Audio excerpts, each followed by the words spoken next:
Okay, I think we're live. Give me a second here. Let me make sure. As soon as we get the green in this. Looks like we're starting. Any second now. Okay, we should be live. So give me 1 sec. I'm gonna put out this link, and then we will get into the topic of this, which is double modern. Okay, excellent. We will get into the topic of this. All right.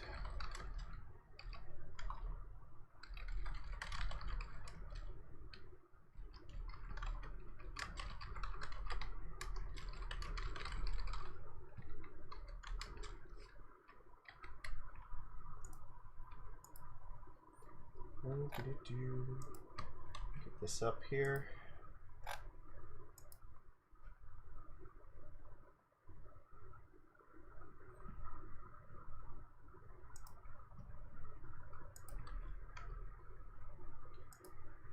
All right. Okay, excellent. Okay, good. So that's there. So we got. Let me get my so I can see the chat. Hi, Ben. Yeah. So apparently Twitch was having issues today, so I can't. It would have been a good thing to try on Twitch, but actually, yeah, I was reading a bunch of people today are just having like ridiculous problems with it, so I figured this is a tried and true method. I've done this before. I know that this works. It should anyway. Let me know if it sounds okay, if everything's fine. I think it should be. But yeah, we should be okay here. It looks like the stream is alive here. It's fine. But yeah, so we're gonna talk about double modern today. So, hi Lantern, you get in here just in time because we're gonna build some double modern decks. So, Nigachu came up with this really great idea. Well, how do we fix the rampant power creep in modern? We just make everything a 2 of instead of a 4 of, and then you don't really have to ban anything. So no, the only card that's banned in double modern I think we're starting with is Eye of Ugin, because that card being legendary is, I mean, yeah, I don't think it's a good idea to have Eldrazi legal with Eye of Ugin. That will cause way too many problems. So I agree that card should be banned probably. I mean, maybe it's safe to, like, you know, do a format with it, but as of right now, the idea is just as discussed was that is the only card that is going to be banned in this. So you can play literally anything else that our heart desires. Okay, so you weren't able to watch in the morning in the phone and just yeah. So Twitch was going in and out for me during Nikachu's coffee stream. So yeah, I figured, like I said, I figured this would be a safer way to do this. So for double modern, let's first things first, like, yeah. So so we set the base rules here. Eye of Ugin is banned. You can only play 2 of any given card in your deck. And what's the other? There was one more rule, I think. Oh yeah, and everything else is legal, including the current modern ban list. So that's absolutely fine. Just make sure. Yeah. Be able to see OBS here and this, because we're going to go back and forth between this screen and Gatherer here. So we'll do MTG top 8. We're going to reference this a lot because we're going to look at existing decks and see kind of how they could port over to a double modern format. So the idea is that you can put a whole bunch of busted cards in a deck, but if you only get to play 2 of them, is it really that bad? Like, Uro sucks when it's like a 4 of to play against, but Uro's not really that bad, like, if you only get to play 2 in your deck. The same thing with, like, Tron lands. Like, Tron's miserable when there's 4 of each card, but if there's only 2 of each card, it's not really that bad, so maybe it's fine. Maybe Tron's not even playable in double modern. Who knows? So I think the deck we should start with is probably Merfolk, because that's the one that I think everybody cares about the most. So first thing, I gotta change the filter here. I want every card to be on here. So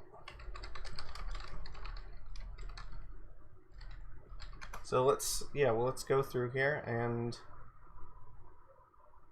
let's see how slow MTGO is going to be with this. All right, this will be fine. All right, so we add 2 of these to the deck. Now, there's obviously is not. I don't have a foil one in my collection, so most of these cards I probably am not going to own. So I'm just not going to bother putting the legal ones in. I'll put the shiny ones in just because. So yeah, so for Merfolk, we only get to play 2 Masters and 2 Lord of Atlantis. So, you know, that does kind of suck a little bit. All right, where's a shiny one? All right, so we put in 2 of these guys. Well, let's start by putting in 2 of all the staples for Merfolk. So we'll see what double Merfolk looks like. So I think that we probably want Mara Regery for this, because it's another Lord. We still get our redundancy in it. Well, you know what? I like this one better. Yeah, that's the F&M promo art. That's the one that I have. Let's get Silvergill. Yeah, mono blue is better because of mana fixing. Well, we're going to look at that because I think that it's still possible. You can play fetch lands in order to fix your mana base for Simic. I don't think that it's a problem at all, actually. But let's you know, look at what our creature base looks like here. So yeah, that's a pretty good core. Oh, we need a Merfolk Trickster. Right, we still want at least those 2.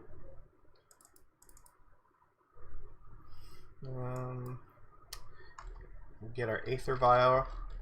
Aether Vial.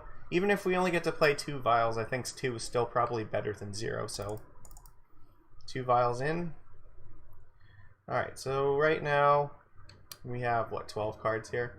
So I think that you could play green. What do we want to do about green here? We can, the 2 Cometa Speakers and the 2 Merfolk Mistbinders are probably fine. And I think we really do want to do that just because we want as many Lords as we can get. So I think I'm willing to play green in this deck.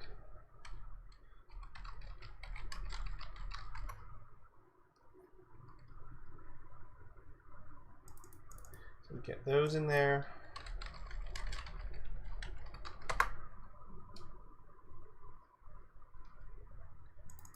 Get 2 of these guys. I don't think there are any other green cards.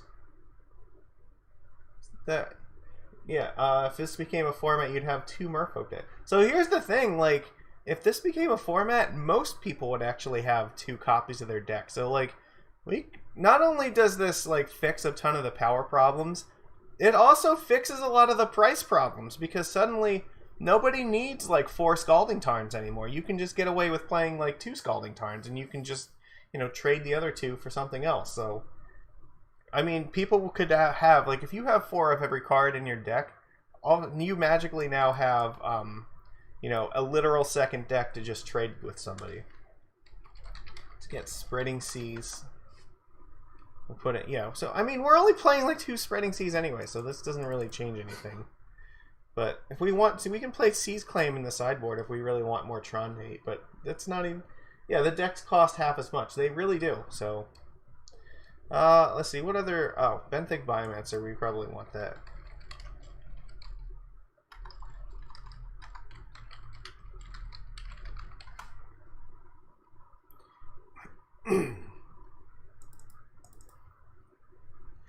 So...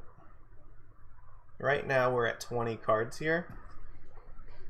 So like, what else do we put in our deck? You could play like Harbinger of the Tides, maybe. You could play like Tidebinder Mage. I don't know. What other cards do you think go into this deck? So right now we have like 4 1-drops. So we have like 8 Lords in our deck like we normally do. So I think probably Harbinger of the Tides is fine. Since that can go alongside where Trickster is on here. Yeah, we could play Curse Catcher. I think that's fine. Like, a lot of times when we're playing Simic Merfolk, we do play like 6 1-drops in it anyway, so Curse Catcher is totally reasonable. So yeah, we put in 2 Harbingers, so let's get Tidebinder Mage. Tidebinder's a totally reasonable card against a lot of decks. So we did put in Mara Regery already. Maybe Coral Helm Commander could be played in this deck. Let's grab some. We can grab Curse Catcher.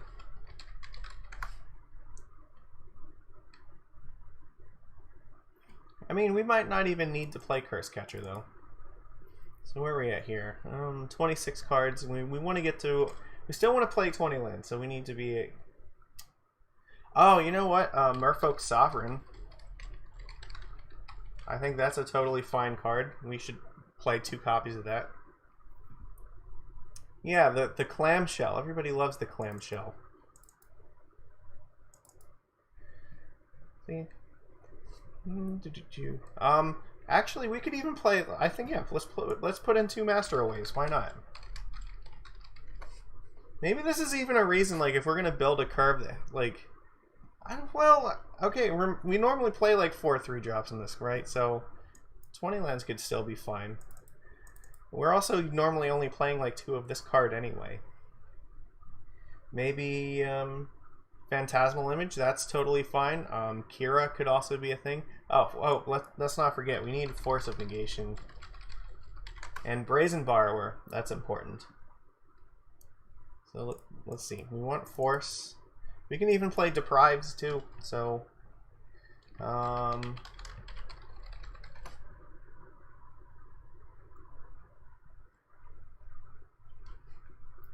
So here, get 2 Brazen Borrowers. Let's see, what else? Dismember.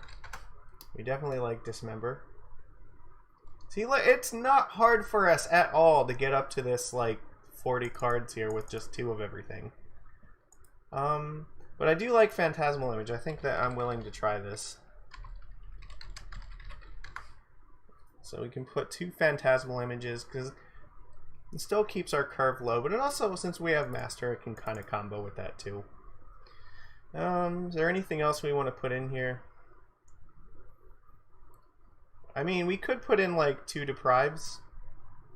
2 Force of Negation and 2 Deprives seem like that's totally reasonable. There was one other thing I was thinking about. Oh, like Kira. Kira could be fine. Maybe we'll sideboard Kira though, so... I mean, we could sideboard Deprive. Maybe, you know, counterspells are not as important, but... I think that Deprive is still probably fine to play in the main deck, because we would normally just play a bunch of interactive spells anyway, so... I don't think we missed anything significant, right? I think we got basically everything that we care about. So there we go. So that's what like this looks like. So let's get a mana base going on here. So Breeding Pool, we definitely want 2 of those. Like this looks like basically a normal Merfolk deck. There's not really much that's kind of weird here.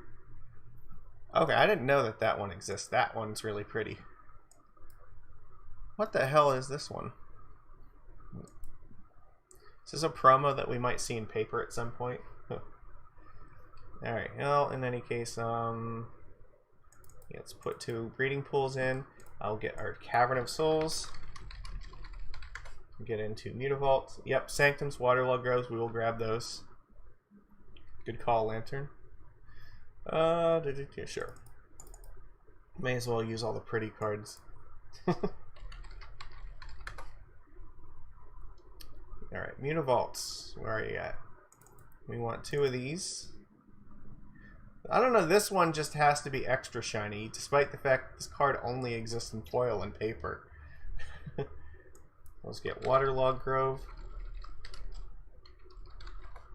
But again, like Mutavault and Cavern of Souls and even Breeding Pool, a lot of the times we only play 2 copies of these anyway, so we're not really being hurt very much by this. Botanical Sanctum. We can just play a bunch of fetch lands and then we'll be fine. So we have 10 lands so far right now. It's 2, 4, 6. We have 8 green sources here for this. So let's grab 2 Misty Rainforests.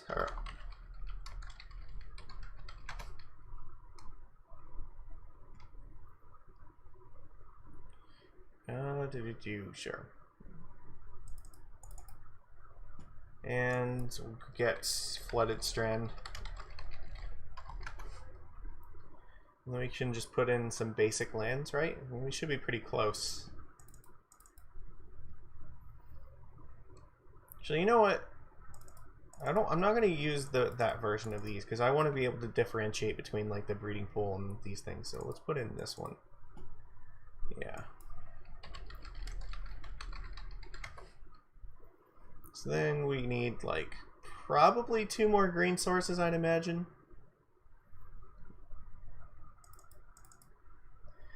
Alright, so we're at 14 lands. We probably still want 4 islands.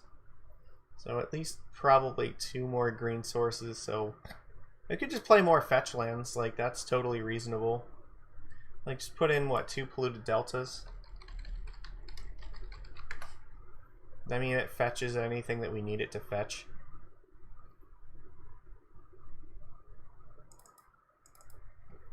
And then island.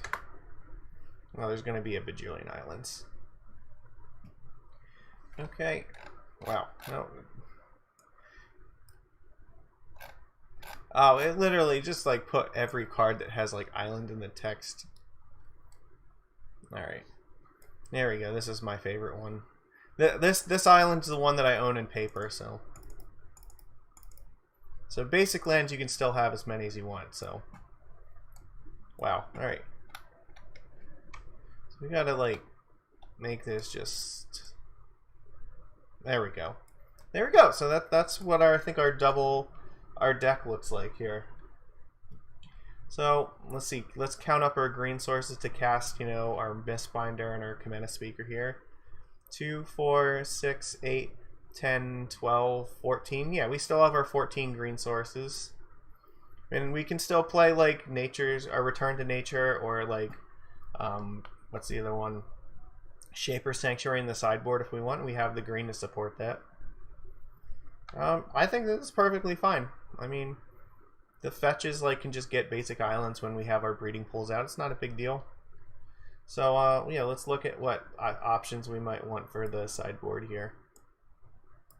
So I don't know. So sideboarding. Well, we already have 2 deprives in here. So this is actually another thing where we could start looking at other counterspells again. So maybe it'll be metagame dependent. But let's say like Chalice of the Void. I mean, we can very easily put 2 of those in the sideboard. A lot of times we put 2 of those in the board anyway. So. Oops. Oh, damn it. Why does this... Yeah, I know this. Why can't... Is it just...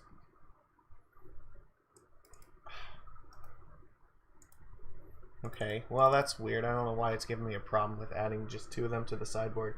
Grafdigger's Cage, yes, good choice. Also, Relic of Progenitus, I think...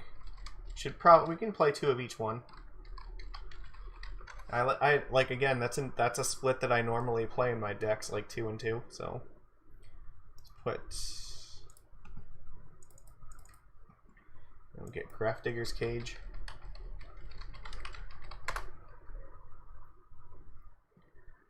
See, like we're not struggling to build this at all, right? This is totally fine.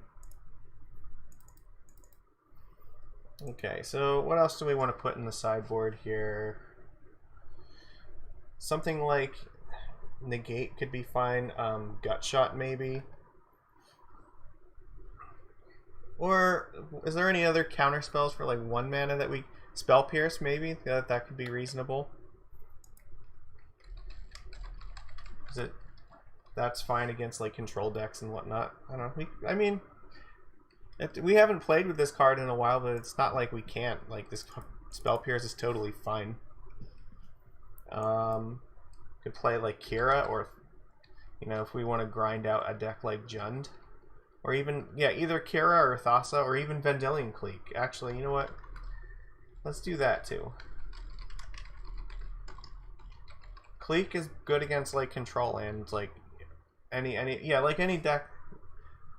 You know, yeah, it's fine. So let's just put like, you know, put 4 of these, or yeah, we put 2 in the sideboard. What else? Click. Yeah, that's fine. Shaper Sanctuary. So I think a deck like Jund will be good. So.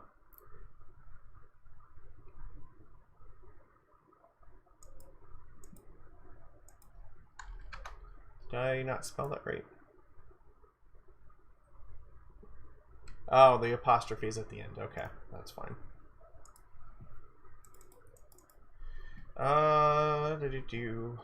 Let's see. Is there what else we got here? So we have room for 3 more cards. So I mean, these are fine here. I guess yeah. Let's say something like Ashiok.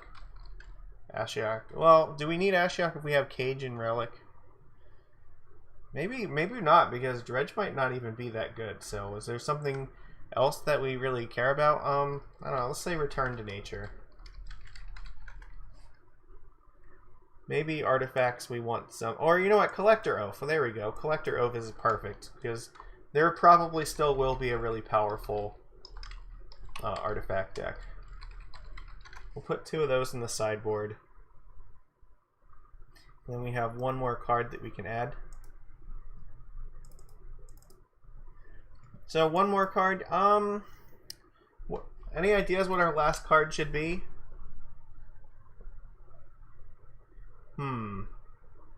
I'm thinking something. Maybe we could play something like Gemstone Caverns. It can just be like an extra Aether Vial effect that we just like sideboard in when we're on the draw. I mean, it's also fine because we're playing like cards that cost like 3 mana, so that could be reasonable. Or maybe just another interactive spell, maybe something like another. So we can't use like another Dismember, but maybe like Damping Matrix, because I'm just thinking about something for Counters Company. I think Damping Matrix is a good one to put in the board. Yeah, I don't think that like Tron would be a huge concern, because I think that deck's going to be probably a little bit inconsistent. But here we go. So if you want to build a double modern, double modern Merfolk, I think this is a good example of what one might look like. Like, these are all cards that we play, you know, already, and a lot of them, like, you know, the 2 Cs in the main deck, well, we only really want 2 of them anyway, or like 2 Brazen Borrowers, or, you know, like 2 Chalice here, or 2 Oaths. Like, that's already the right number that we use, so it's not really that big a deal. I think that's perfectly fine. We can live with it like that. So what I would say next is let's look and see what does like a burn deck look like. So or maybe it'll be more like a prowess. So yeah, the next one I want to look at is double burn. So let's start off. They're definitely going to still play Monastery Swift Spear.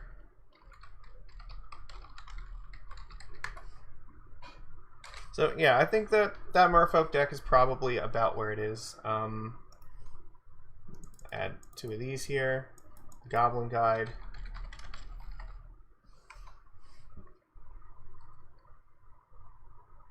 We'll see. Maybe we'll take this in one direction or another, depending upon what cards it is we find. It might be harder to play one version versus another. Actually, you know what? Let's do this. Oh, wrong one. Let's take a look. Where's the red? Where's like Prowess? Because Prowess might just be like a better thing to try to build right now. So there's more cards I think that we could put into a Prowess deck. Soulscar Mage, Monastery, Swift Spear, Runaway Steamkin. Like, these are all fine cards to have in this deck, right?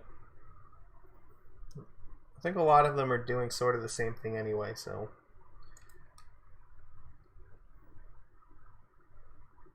The other option is you could take it in a direction where you play it more like a wizard deck.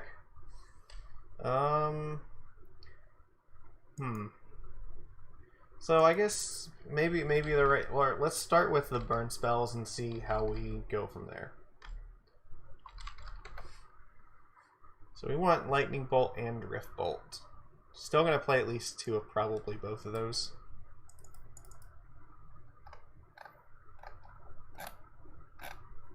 And yeah, Rift Bolt. We'll take 2 of those. Right. Oh, yeah, there's no other bolts, I think, that... So take Lava Spike.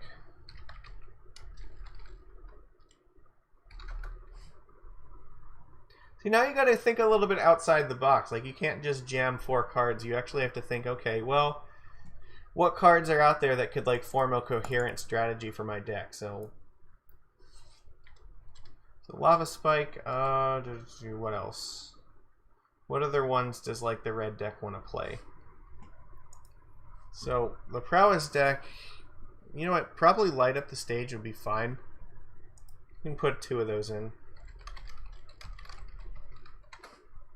Skullcrack? Yeah, okay, that's a good choice. Skewer, that's the one I was missing. So, alright, so Skewer the Critics. We'll put in 2 of those.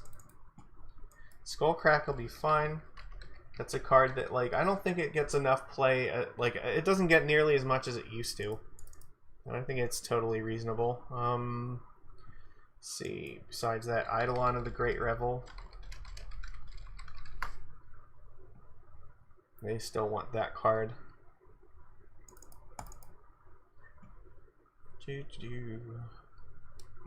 Okay.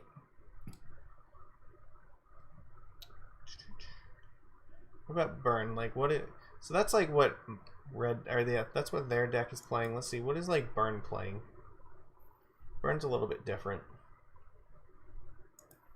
Oh, okay. So there are some like Burn versions here. So, well, they need to play more creatures than that probably. So we gotta think like what other creatures would actually be good in the Burn deck. Oh, oops. Grim Lavamancer. That's a good one. We can put that in.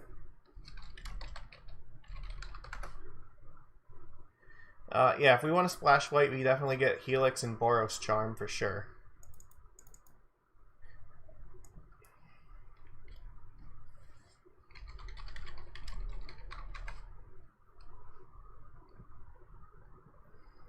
Where are we at here?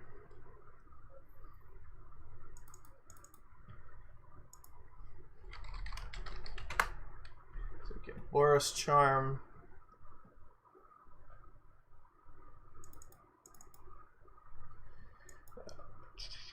Okay, so we're at 24 so far, so we're a little bit over halfway through this. So this is about what they would normally have in their deck. So let's see. So now we have to find some other stuff to fill into this deck. So how do we want to go about doing? Searing Blaze, obviously, we need to have those.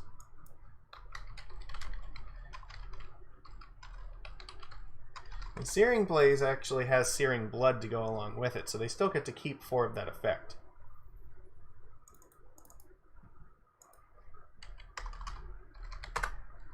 So yeah, we will put both of those in there.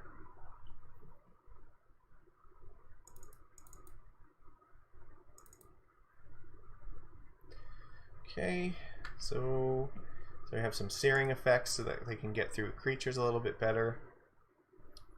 So we do have skull cracks. Could have some stuff like Exquisite Firecraft. I think we got, yeah, we got Boros Charm already. Yeah, there are definitely some other creatures that we could find. So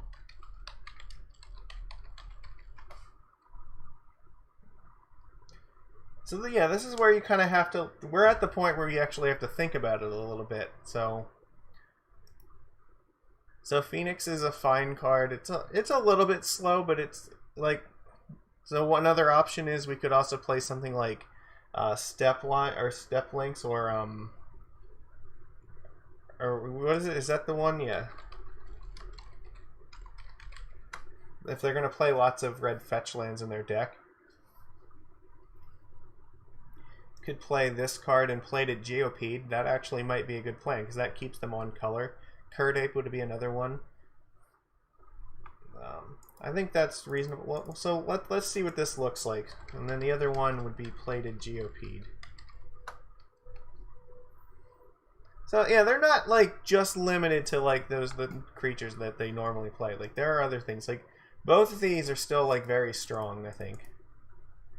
And they can play them and still maintain their like red-white list. And these are far from the only choices available to them too. Is there something else that we want to run here? Let me think about it. I mean, like Soul Scar Mage is a little bit slow, but you could still run something like that. So right now they have 12 creatures, which is about what they normally run. We might want a more 1-drops. Well, we have 6 right now, so maybe we could put like Soul Scar Mage in. No, we have a Step Link, right? So 2, 4, 6, 8. So yeah, okay. Yeah, that seems about right. 3 colors might be tough. I mean, you do have the option to try to play like Tribal Flames in the deck. That is definitely one option. Lava Runner could be. The only thing that sucks with Lava Runner is it's not really good when you play it on turn 1. Whereas I think if you play like Lynx in turn 1, it gets to sometimes attack for 4 in the following turn, which is just ridiculous. So I feel like this might be a little bit better, but it could be really close. Like these both having landfall means that the fetch lands do something relevant. Trying to think what else. Our Lava Run is not like the worst option either. Like you could definitely play it. Vishnu Pyromancer could be a thing. Like, because that does burn and attack.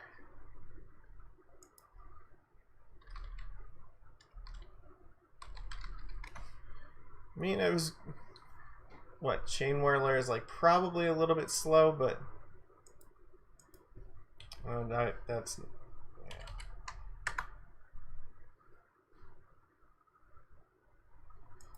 yeah.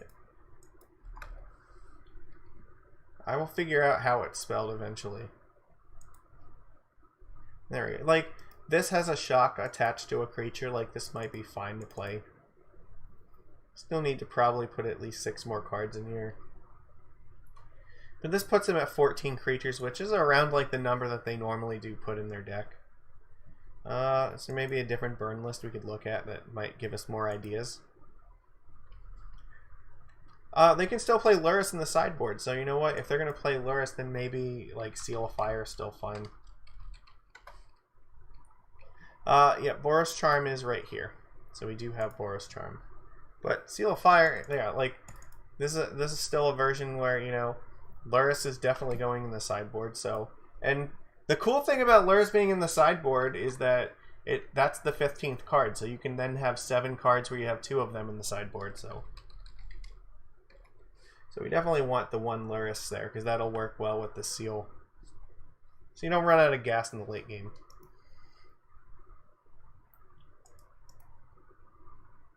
Yeah, alright. So do they play any other cool stuff with Lurrus? Actually, you know what? I don't know if they... So, this list doesn't even have the baubles or anything. So one other cool thing you could do, and maybe this is a good plan for the sideboard if you go up against protection from red stuff.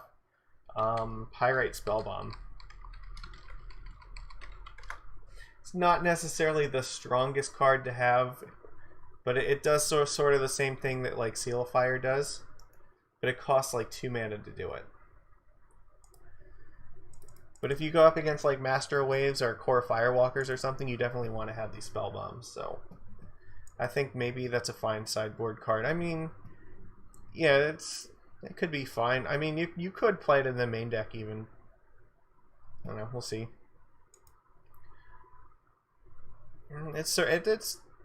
It could be good enough. So I don't know. It's pretty close. What else do we got here? Anything else in particular, like, so I mean, maybe if we might just want it in the main deck just because like it's more burn spells that I'm trying to think of stuff. Any other like 3 or 4 damage ones that like are really good? There's a couple black cards that sometimes see play, but not really much else in these colors. So I guess we'll just look to make sure that there's nothing. We'll just look through a few of these random lists for inspiration. So I mean, this is the thing. Like, there's so many cards that end up getting played in these decks. Like, you don't have to change them very much. Like, you still get to play basically everything the same. We could play some Shard Volleys. Maybe that's fine. It keeps the number of bolt effects higher in the deck.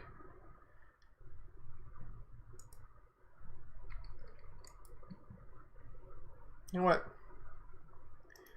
We'll put these in the main deck. Yeah, we'll play Shard Volley. We can play two of these pretty easily.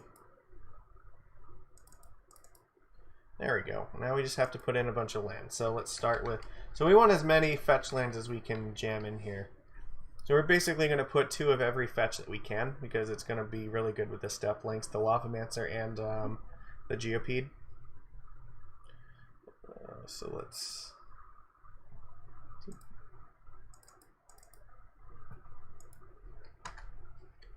So Bloodstain Mire.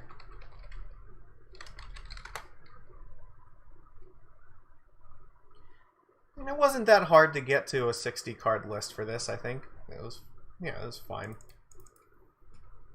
Scalding Tarn.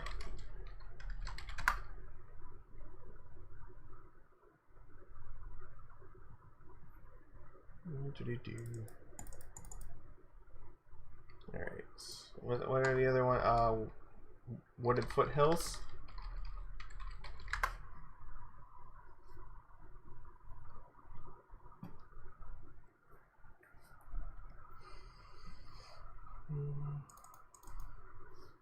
Oh, itchy. Alright. So there we go. And actually, we're going to play Prismatic Vista. So that will be fetches 9 and 10. So then we want Sacred Foundry.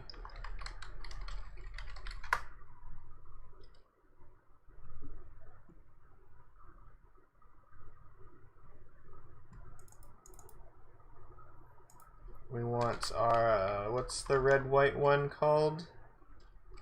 Inspiring Vantage. We need to have the red-white draw the pain or the Horizon Land. I forget what it's called. Why? You know what? I could probably find it here. Sunbaked Canyon. There we go. So this is coming along pretty well, I think. We've got ourselves a pretty competent burn list. And I mean, probably like 2 basic mountains is fine, maybe 3. I don't know how many like basics do they normally play. They play like 3, so you can put 1 fiery islet in, that's fine, I guess. Just 1 islet and then 3 mountains.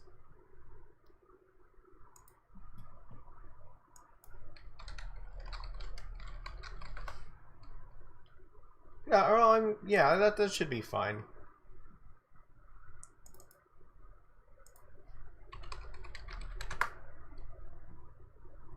Because, like, they normally have, like, what here? 2, 4, 6? They only have 6 fetches in this list, and they still have 3 mountains, so no, I don't know, maybe they don't... We could just play, like, 4 basics. Like, we have a lot of fetch lands in the deck, so... you know what? We'll just play, like, 4 mountains. Since we're going to play so many fetches, and maybe it's going to be necessary to have more... Have at least 6 things to search for. And this one looks pretty. Oops. Or, yeah, 4 mountains. There we go. This is, yeah, this is what a double burn list I think might look like. So let's find some sideboard cards for them. So first of all, Path to Exile. I think they still want to have that in the sideboard.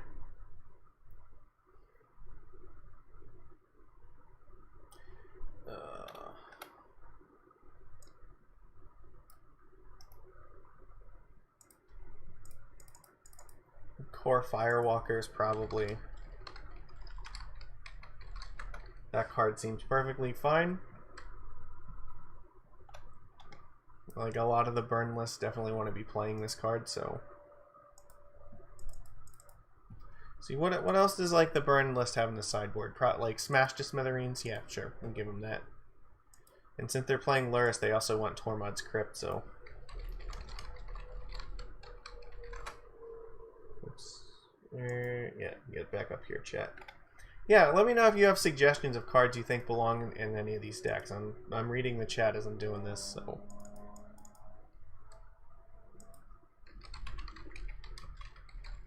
So, yeah, what do you... Or if you have suggestions, what deck do you think we should build in Double Modern? What looks interesting to you?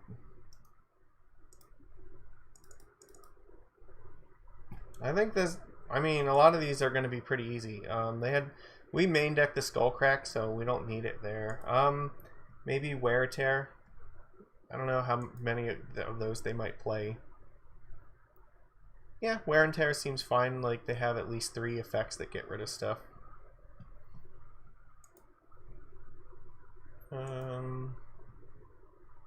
What else?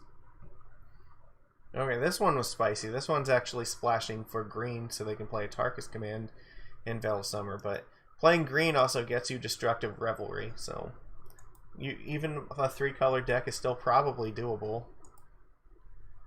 Is there anything else in particular that we really want in the sideboard, though? I mean, this looks like this is pretty standard stuff. So, alright, we'll put in Wear and Tears.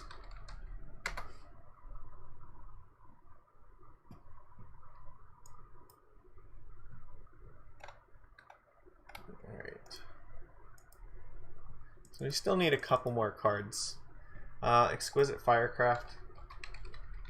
That's their anti-control card, because it's uncounterable.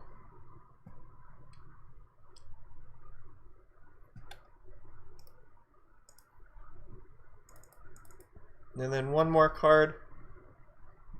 Is there anything else in particular that they really desperately need in this format?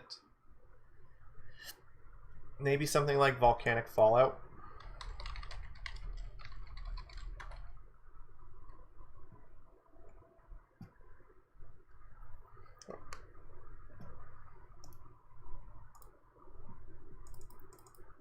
Yeah, this could be fine. Like, Fallout might be helpful against like tokens or even control sometimes, because just being uncounterable. Yeah, I don't know. I think something like this is probably a very reasonable double burn deck. So, I mean, obviously it's not going to be quite as good because you lose out a little bit with the hasty creatures, but you get to make up for it with stuff like you know, getting to attack for 4 or even sometimes 6 damage with the links. So, I mean, there's a lot of power behind these cards too. Like, attacking into a plated GOP when they just have a fetch land sitting there is not a pleasant idea. Like, this thing will become a 5/5. Yeah, that's scary. So, I think this looks pretty good. Alright, let's build another deck. Does anybody have an idea of a deck they want to build?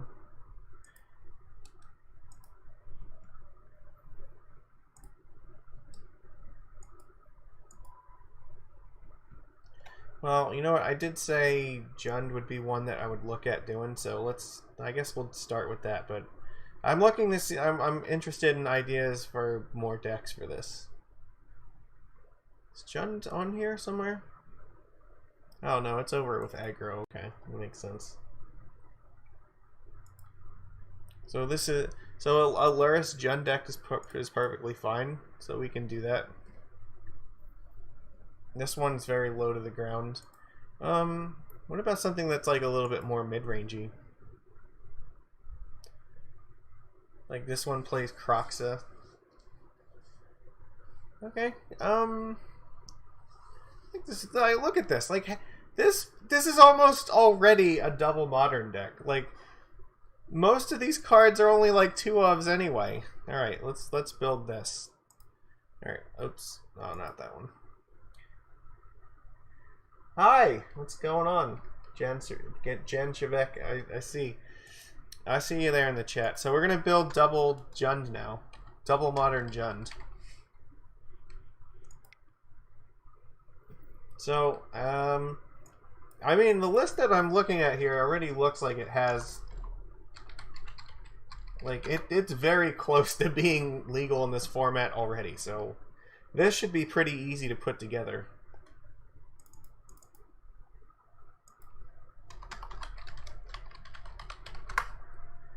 Alright, so yeah.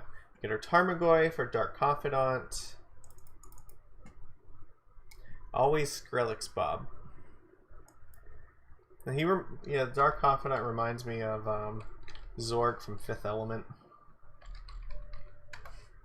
What is my opinion of Baron and Mono Blue Devotion? Well, the biggest thing that for me is it doesn't have flash. I don't like things that don't have flash, but it's also like a 3 mana card, and like we're really clunky at 3 mana. It still might be fine though. Like, it's definitely worth at least thinking about, so I wouldn't outright dismiss it.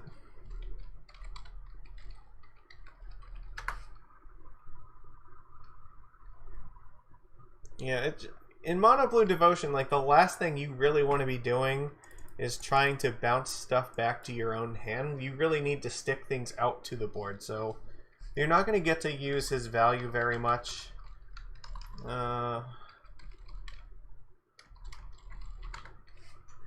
Yeah, you're not going to get to draw a card very often. And Brazen Borrower cannot bounce your own things, and like Harbinger of the Tides doesn't bounce your own things.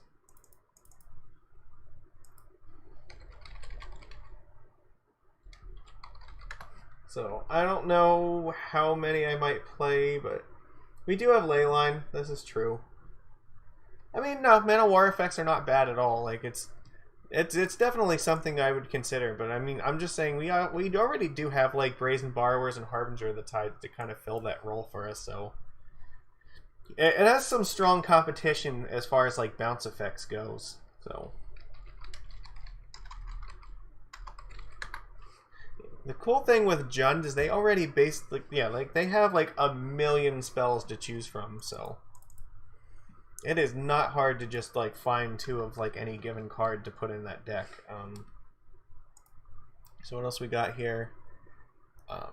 Yeah, so Assassin's Trophy. Yeah, let's get that one in here.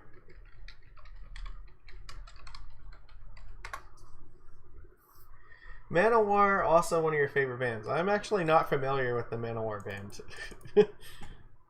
It sounds like metal. Am I close?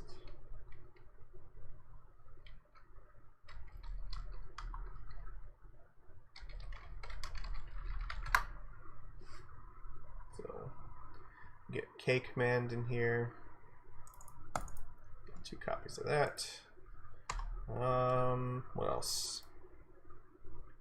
Scavengers. Oh, so yeah.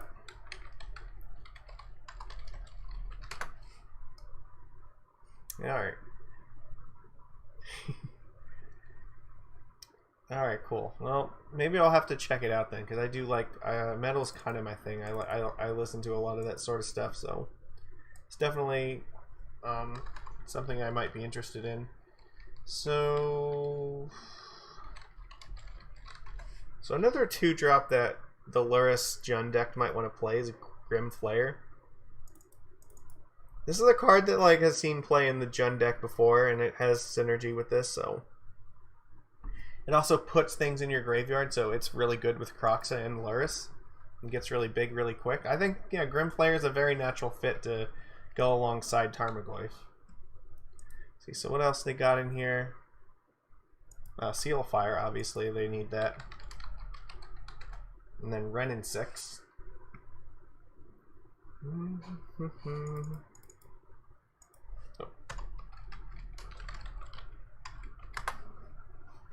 Oh, damn it. It's 2 N's, not 2 X's. There we go. I mean, this just seems like really easy to build. There we go. What else are we missing here? Abrupt Decay, we can play like 2 of those.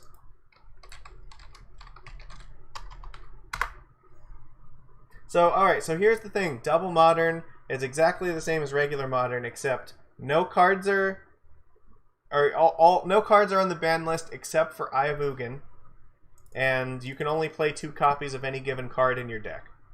So, what we're doing right now is we're looking at like existing Modern archetypes and trying to see what would they look like if you could only play them as a 2 of instead of a 4 of. And like, a deck like Jund, it looks like it's pretty fine to do that, so like it's not a big deal for them at all to do this. Is it Mishra's Bauble? Yeah, you could. Chrome Mox is definitely a reasonable card you could play. You know what? That also brings this up. We should play Punishing Fire in this deck. Punishing Fire would not be banned here, so... And Punishing Fire is exactly the sort of card that you want to play alongside something like Grim Flare.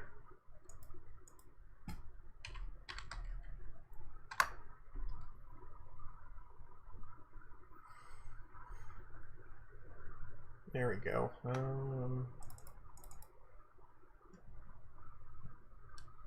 Alright, what else do we want here? They want about 22 lands in their deck, so we need a couple more cards still.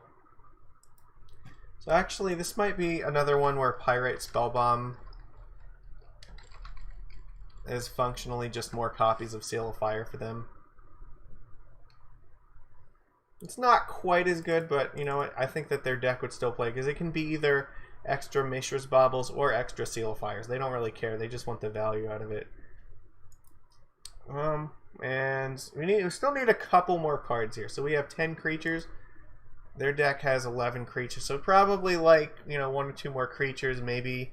We could put in Unearths. So 2 Unearths and like 2 more creatures.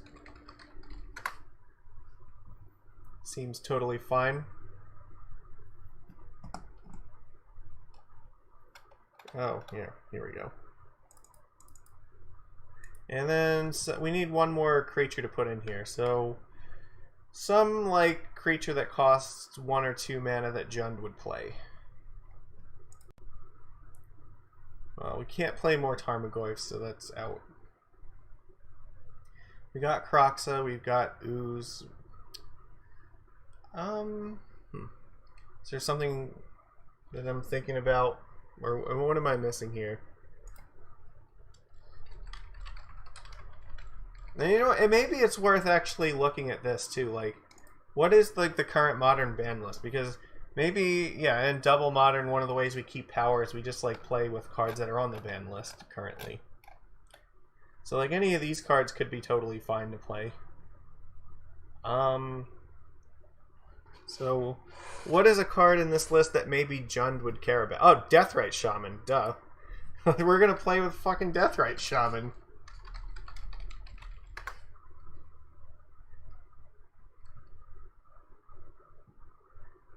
This card is very strong in this deck. Is there anything else that, like, obviously goes into Jund? Green Sun Zenith, Green Sun Zenith's not the worst, actually. Though, I don't know if this deck really gets to take too much, or they don't get to take advantage of it that much.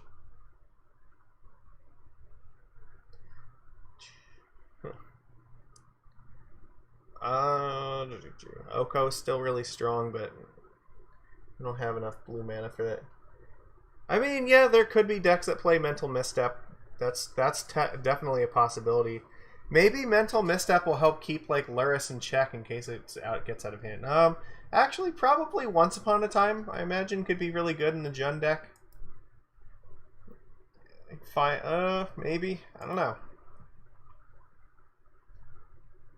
It does make the mulligans a lot easier in them, so I could see that being the case.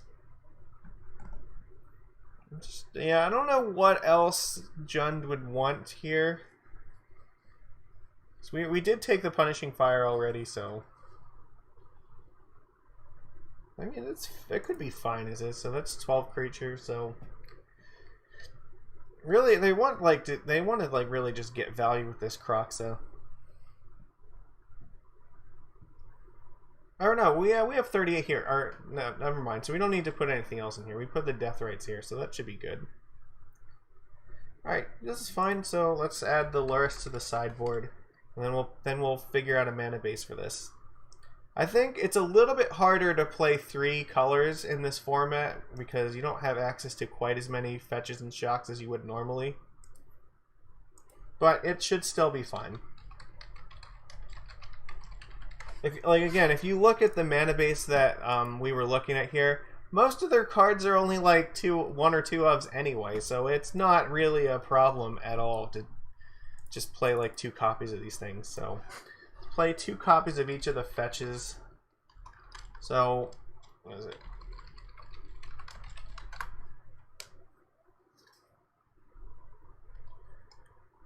So you still want to have fetch lands for Ren and 6 to get back.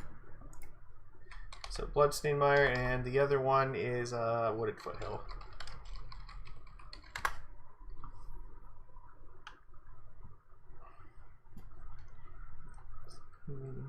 So what deck do you think we should build after this one? I'm curious. Like, do you have ideas?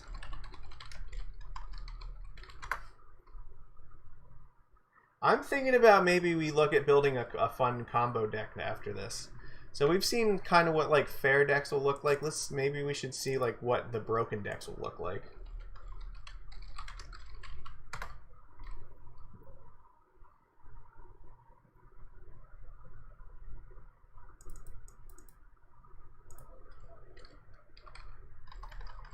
So we got that one. What's that? And then Blood Crypt. Like, this is so easy. Just take 2 of each fetch, 2 of each shock land. Well, remember though, combo only gets to play like half of the number of like cantrips that they used to, so it's going to be harder for a lot of those decks to dig for stuff. This is also true, so I think we're going to go with Counter's Company next. I think that's the one I want to build after this. So, alright. Alright, we're still good here. So we need to put in 10 more lands here, so we got our 12 here. So Nurturing Peatland.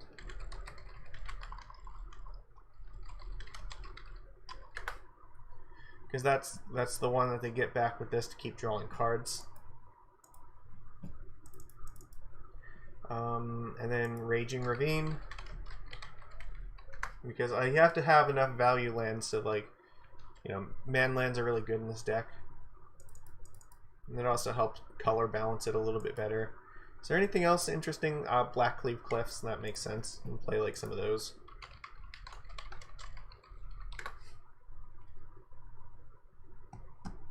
And probably like 4 basic lands, I'd imagine, would be fine. So they play like 2 swamps, 1 mountain, and 1 forest. Sure, that works.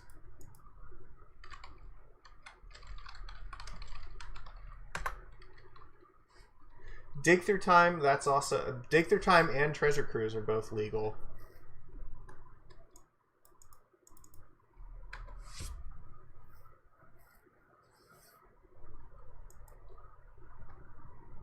There you go. So we'll put in a snow-covered forest.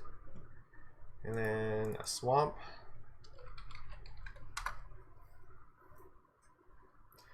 Actually, we should check, like, do a quick check on this. How many of each card do we put in here? So what does our color distribution look like? 2, 4, 6, 8, 10, 12, 14, 16, 18, 20, 22. So 22 black. We got 2, 4, 6, 8, 10, 12, 14 red, and how many green? 2, 4, 6, 8, 10, 12, 14. Yeah, so we definitely want 2 swamps, and one of the other ones are fine.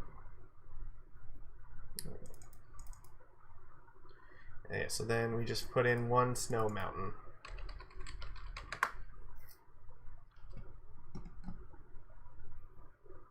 I wonder if maybe there's any like banned cards we should have put in our Merfolk deck, like you know what? Yeah, you know, we should put Oko in our Merfolk deck for sure. All right, we're gonna have to go back and fix that. Oko definitely belongs in the fish deck. All right, so there. No, only one of these, please. No, I need one. All right. So then we have to build a sideboard for this quick. So like, Collective Brutality, perfect. That card is great in this deck.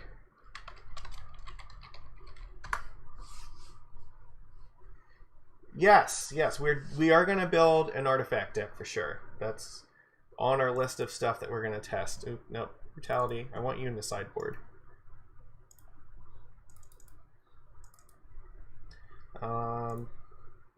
So, Damping Sphere, part of the reason they played is Tron, but I don't know if Tron's actually going to be that big a problem. Engineered Explosives, on the other hand, I think that will be very good for them. Still think they want that. Liliana's Triumph is also fine. Because if Boggles is a thing, then they definitely want that, so...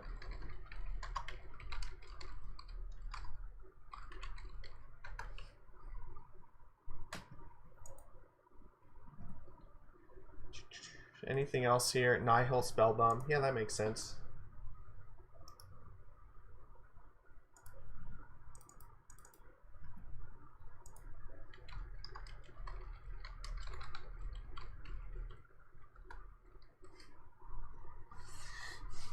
Well, this is a thing. Cloudpost doesn't really have that many locusts in order to find in here, so maybe it'll be better, maybe it won't, actually.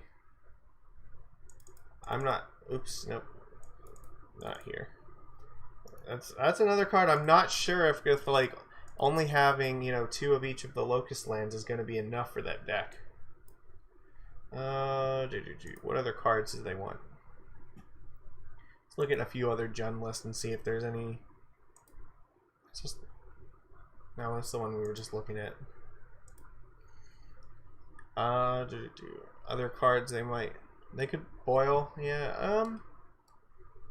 Do they play Boil or not? I don't know, that's hard to say. Maybe.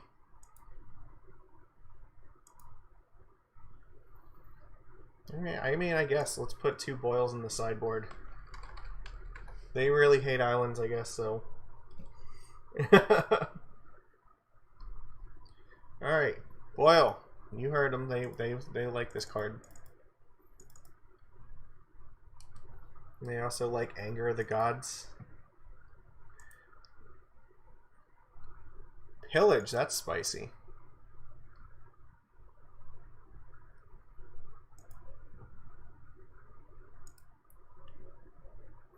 Plague Engineer. Oh, fuck. Well, you're probably going to play that. Well, here's the thing, though. Will they? That's actually a good question, because if they play Plague Engineer on the sideboard, it turns off Luris. I don't know if Tribal is going to matter to them enough to play Plague Engineer in the sideboard. Maybe it will. Like, maybe Goblins and Fairies could, like, string together enough stuff to be a deck still, but... yeah, a Depths combo is definitely worth checking out. We can look at that. Just trying to figure out what other cards, like, the Jund decks want in their sideboard.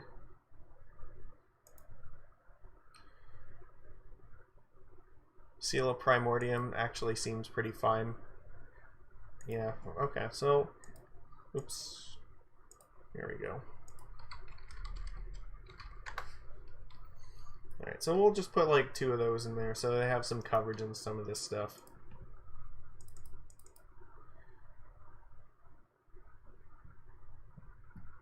Yeah, and probably Anger of the Gods. I imagine there's still going to be some kind of Dredge deck, or, you know, having just like, you know, 3-mana sweeper will be fine for them, so... Something like this. So this is what our final list for Jund is going to look like. I think this is pretty reasonable. This is not very different from what they play right now. So yeah, that's... basically just their deck already. So, alright. I think that's... I mean, maybe I didn't get everything right here, but I think it's a good, reasonable place to start from. So, alright, let's build a new deck. Something... well, actually, before we do that, I should fix Merfolk, because in our two double Merfolk, we didn't put Okos in here, so... I think the card I would like to have Oko instead of is probably... What do I take out for Oko? Probably Curse Catcher, actually. I'll put in 2 Okos instead. Yeah, I don't know. We have 4 1-drops here still, so it's not like we're that desperate to have it. There we go. That's fine. So there we go. So we have our banned card for this list. So, alright, the next one. We could do Dredge next. Dredge gets Faithless Looting, Hogak, and like Bridge from Below, and Dread Return. So maybe that. Alright, let's look at Dredge.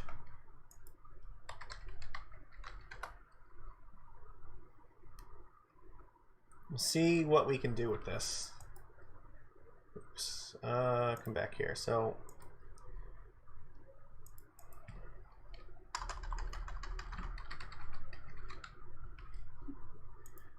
double modern Dredge. How bad is this going to be? Yeah, we are going to... I think Storm's going to be one of the ones that I look at too. So, alright, so first of all, let's look at... What does Dredge look like?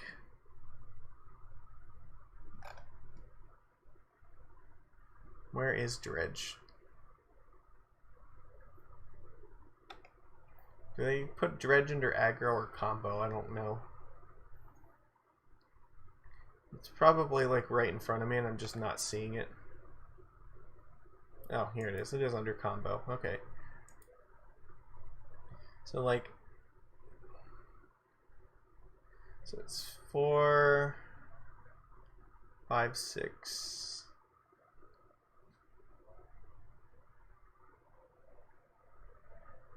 10? They only have like 10 cards with actual Dredge in their deck. Interesting. Alright, well... Let's start from the top here. Golgari Grave Troll is legal in this, so they're going to get 2 Stinkweed Imps, 2 Grave Trolls, 2 Life from the Loam for sure.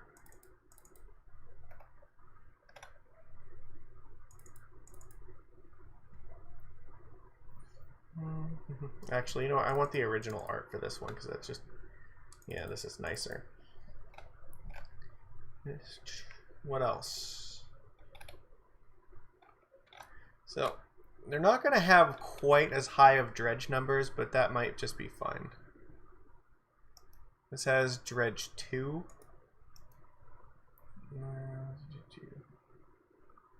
Dredge 2. It's probably Dark Blast because it's... Or actually Golgari Thug, right? That's Dredge 4, so we don't want this one. And then I guess Dark Blast can be the last one because it's Dredge 3. So there's the 10 Dredgers. I think that's what they have in here, right? 4, 8, 10. Okay, so we got 10 Dredgers, so that makes up the core of that.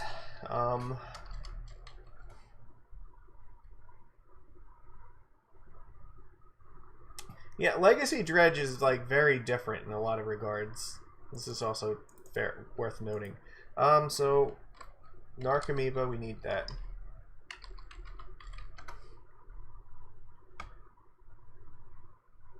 But this is going to be like really ridiculous in particular because of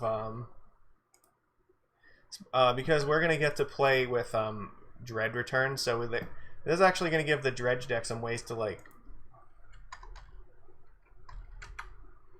combo off. Yeah, we'll put in our Dredge enablers in a second here. Let's get our Narcomoebas in. Bloodghast. Because in order to enable Dread Return, you need some amount of creatures that can come, like you can dredge them into your graveyard and get them into play so you can sacrifice them. So we need that, and Prized Amalgam.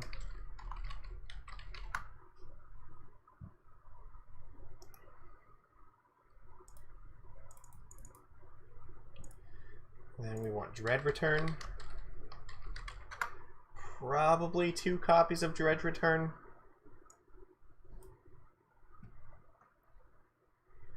I think that's normally what I think Legacy usually plays 2. Alright. Faithless Looting, obviously.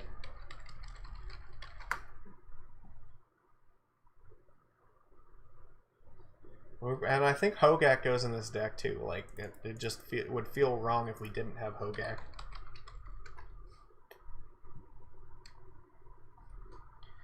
Which means we also probably need to have in some creatures to cast with him, right? So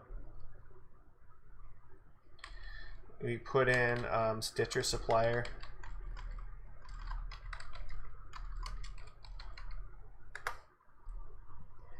Yeah, definitely Bridge from Below, because we're going to play Carrion Feeder.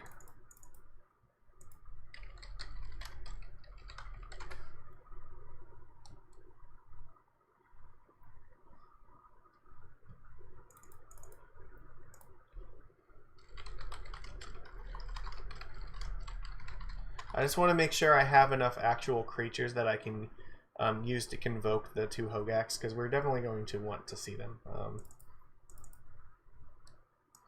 There we go.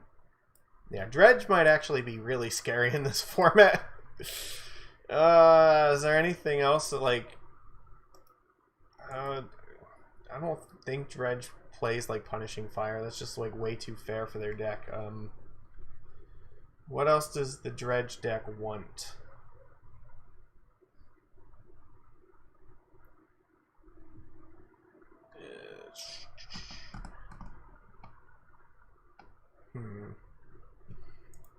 So, like, what do they have in this? So probably some more enablers. So you probably need, like, Shriekhorns and Cathartic Reunions.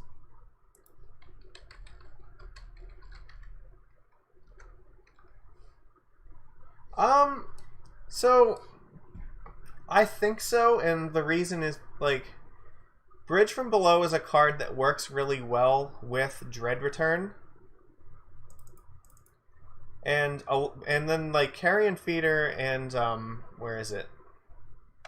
Stitcher Supplier. They're both, like, they're really strong with both Bridge from Below and Dread Return. It gives you kind of 2 avenues to, like, I think win. So, and we're gonna play, like, what is it? Like Flayer of the Hatebound or something. Being able to, like, Dread Return, Golgari Grave Troll, and also, like, I think it's Flayer, or I'll look at. It gives you a way that just, like, instantly wins. Yeah, and so, like, okay, so here's the thing. Whenever Flayer of the Hatebound or another creature enters the battlefield from your graveyard, it deals damage equal to its power to any target.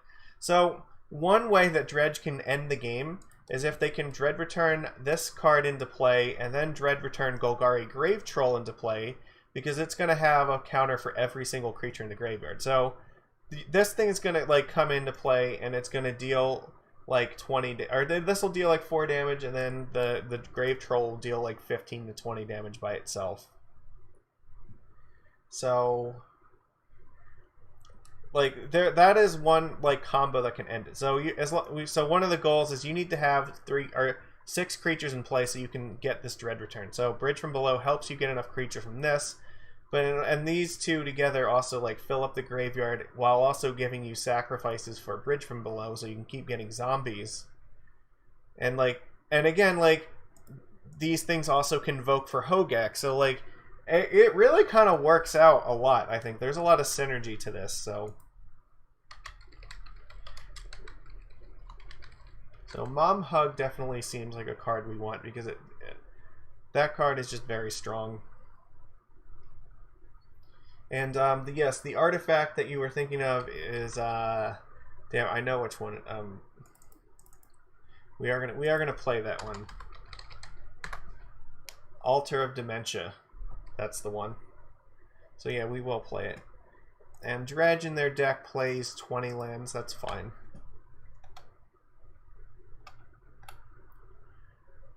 Here we go. So Altar of Dementia. So yeah, Altar, like, again, it's just, Altar's another random way that you can kind of win the game, and it lets you sacrifice your Bloodghast to get triggers and Bridge from Below, and then you, like, play a land to get your Bloodghast back. So Yes, Gravecrawler. That's a good one. I knew I was forgetting something. See, this is why I have you guys helping me, because you know what the deal is with this. You guys have played Dredge before, I'm sure. So, what else do we need here? Like, I don't think Creeping Chill is even necessary in this kind of deck. Like, Merchant of the Veil also probably not necessary here. Like, could play Conflagrate. Like, that might be fine for the last, like, a couple slots in this. So we have 12 1-drops plus, like, you know, the Blood Gas and whatnot. I think it should be pretty easy to get this Hogak out. So I'm gonna. So how many? Oh, okay, so I guess we should also look at this. How many ways do we have to get things into the graveyard? Because maybe we should play like 2 more cards to do that. So they have 8. Yeah, so they 8. Shriekhorn, Cathartic Reunion, and so 11 cards like this. So we have 2. Is that 2, 4, or what is it? 2, 4, 6. We also have the Stitcher Supplier, right? So that's also ways to put things in.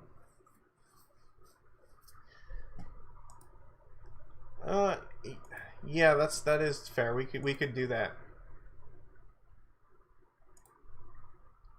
Let's go back and look at like what did this look like back when Hogak was a thing. Carrion Feeder. They also had Vengevine in their deck. Is this no? This might have. This was it. July, August. Did they separate Hogak from this? Let me see. Maybe Hogak has its own listing here.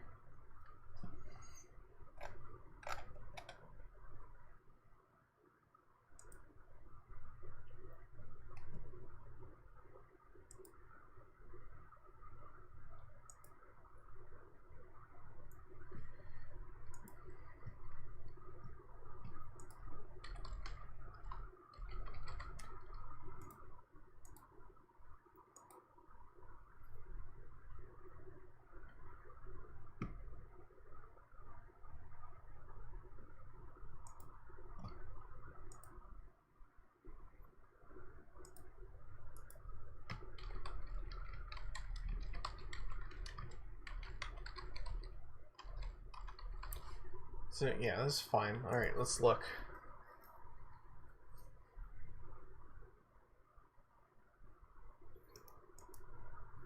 It's a good idea. I think it was banned in August, so we should be looking for stuff before that. Okay, here. Satyr Wayfinder. This is another reasonable card. It puts things in the graveyard. That's fine. And it also finds land, so I think, you know, Satyr Wayfinder is probably what we want here. It'll help us put Dredge cards into the graveyard.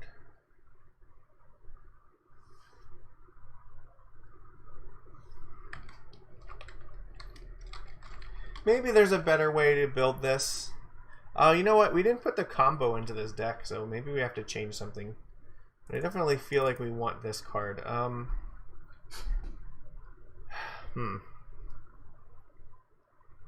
Maybe Dark Blast is not as necessary.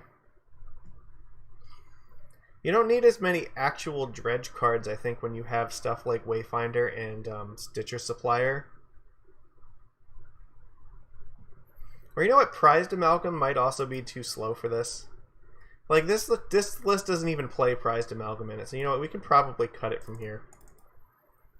Because we need to play probably 1 Flare at least. Because once we can like Dread return our entire deck. I'll show the Merfolk deck list in a second. Yeah, do we play 1 or 2 of these? I don't know. This card is like fine, but it's just there as a Dread return target basically. You kind of have to mill through your deck. I'm trying to think what else. Maybe Actually, you know what? Maybe a good way to go about this is also look at Legacy Dredge, because we can kind of get an idea of how it is that they build their deck. Not like necessarily Legacy Hogak. We want to look at the Dredge deck. 2 Ox. So they put one. They do have 1 Hogak in this. This list sideboards it.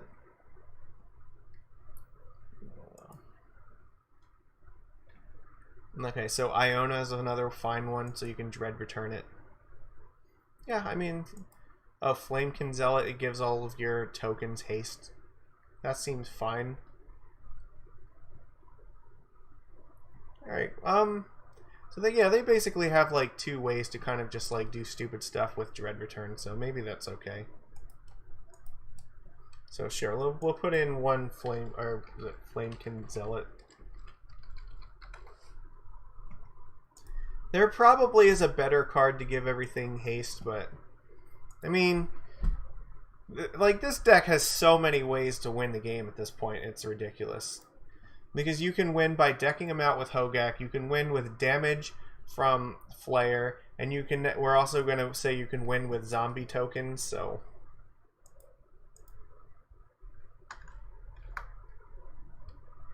So, I mean, that could just be okay. Put one of these in the deck and just play like 20 lands. Okay, this seems fine, so let's build a mana base for this. So... What does a mana base for Dredge look like? I think this deck will be insanely powerful.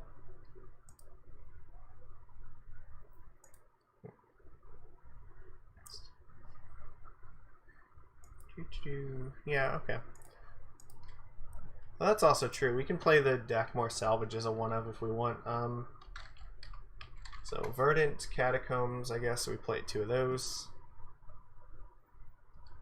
So you do need some number of fetches for like Life in the Loam. It just keeps you able to like filter through your deck.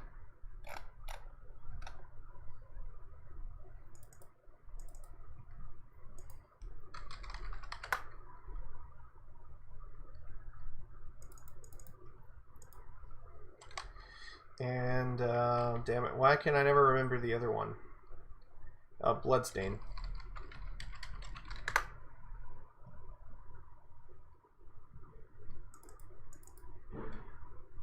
Same thing, we just play like Stomping Ground. I don't know, this has to be good, right? Like, maybe it could be refined one way to like 1 plan, but like I just feel like this is gonna be ridiculous.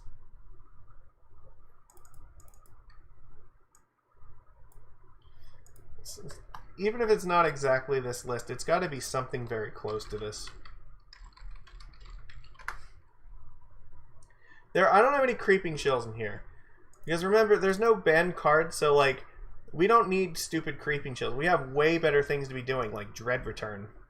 Dread Return on like Flayer the Hatebound, and then bringing back Golgari Grave Troll will kill basically anybody, because you're gonna fling like 20+ damage at their face. Or the other alternative is you can get a bunch of zombie tokens with Bridge from Below, and then Flamekin Zealot, just Dread Return that, and then attack for a bajillion.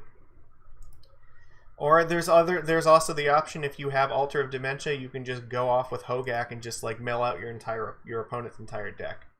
There's like so many ways this deck can win. Like, it does so many stupid graveyard things. Very, very powerful. So I'm guessing like Forest. We probably want at least 1 of each basic land.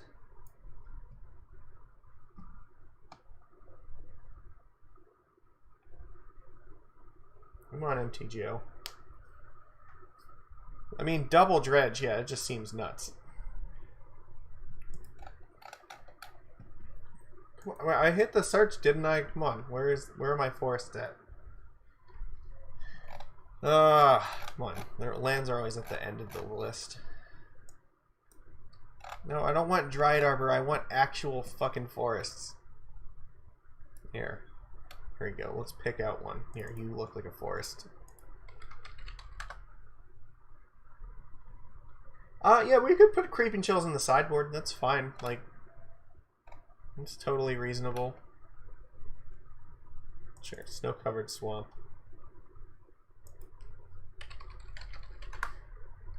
I mean, the snow-covered versus not snow-covered doesn't really matter very much.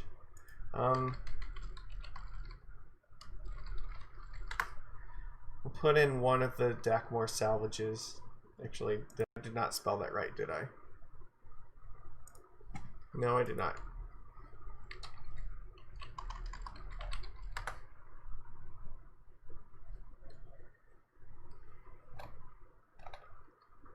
So put in one of these.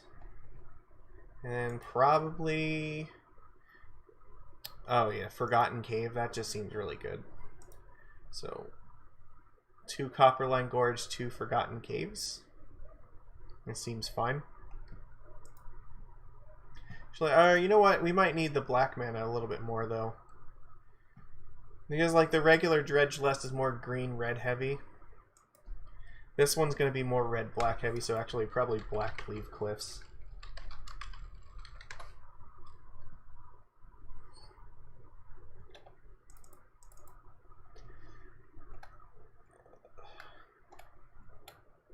Yeah, because we want to be able to cast like Carrion Feeder or Gravecrawler or Stitcher Supplier right away. And then what was the other thing that we were saying? For Forgotten Cave.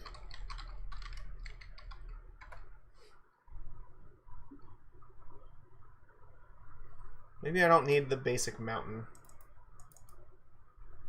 Could take out the one basic mountain. Like, do they play it like they have what?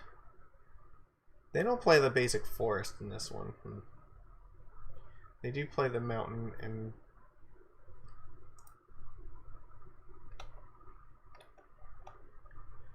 yes,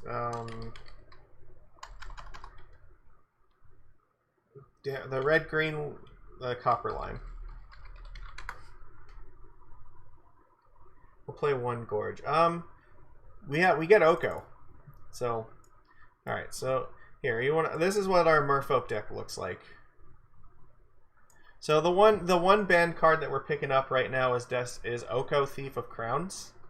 Oko is very good, for sure. It definitely is something that belongs in our deck. But otherwise, like, our deck doesn't really need to change very much. Like, we pretty much have everything that we want. I guess we could play like Anumazawa's Jite or something. I don't know, maybe we should be playing Skull Clamp in the deck. That could be totally fine, I guess. I don't know. I think that's something that we would want to look at as time progresses, but for right now to start off with, this is kind of what we would be looking at. This is very similar to like what our normal Merfolk deck looks like, except like we just have Oko, so... Like, if we look at the banned list, like, I'm not sure if there's anything obvious that we'd want here. Like, Merfolk doesn't have a whole lot of, like, banned cards. It's basically just Oko's the only one.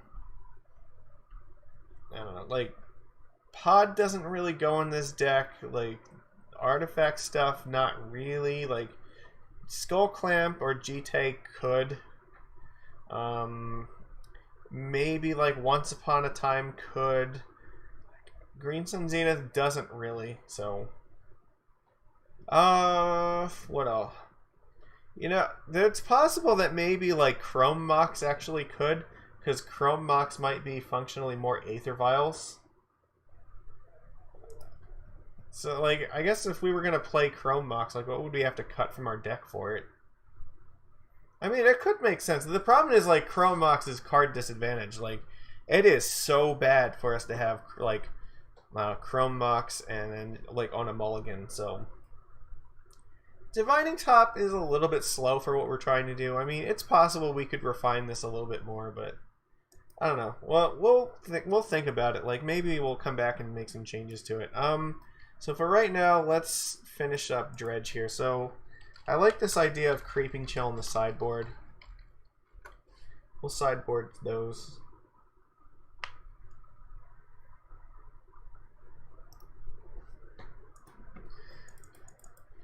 What else here? Probably like Assassin's Trophy.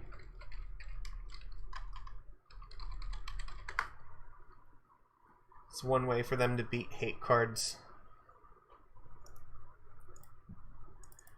Force of Vigor.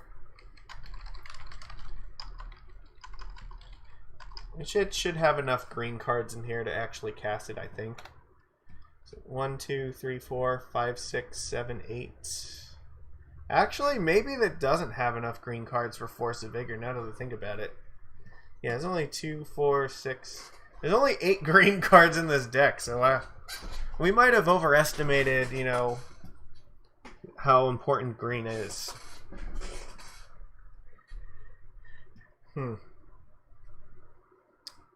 Well, so yeah, I guess probably not Force of Vigor. Is there something else here that we might want? There's nothing. I don't know, like, you gotta think about this. Like, it's actually kind of hard to imagine what Dredge is gonna want in the sideboard for this. I imagine just cards that like kill hate, like, yeah, Lightning Axe. Like, that's probably a good one.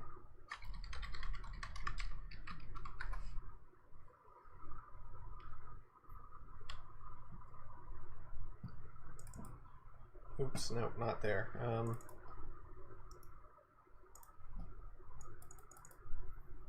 Alright. Stain the Mind. As Convoke. I guess that sort of makes sense. Thoughtseize. Yeah, Thoughtseize makes sense. Ancient Grudge.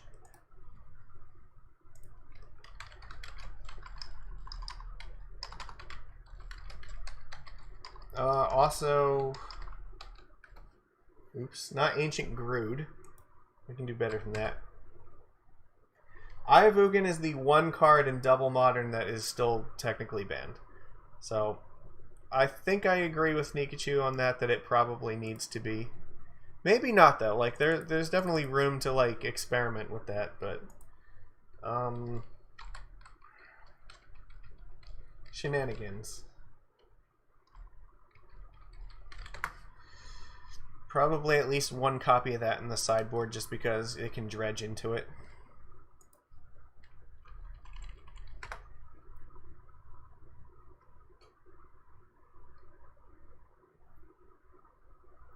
How do I spell this? This is obviously not spelled right.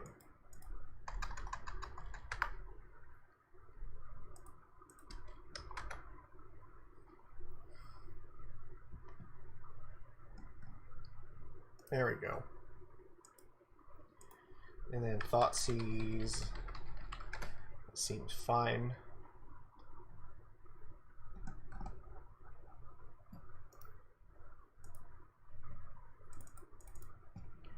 So we gotta put 4 more cards in our sideboard for Dredge.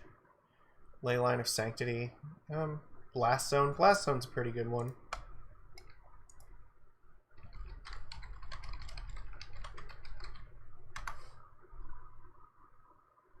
Leyline's like pretty all in hate though. Like they were only playing 2 of it anyway, so maybe it'll be fine. Put in a Blast Zone. 100% because everyone hates Tron. Just do shenanigan. Like, yeah, we are gonna put 1 in the sideboard.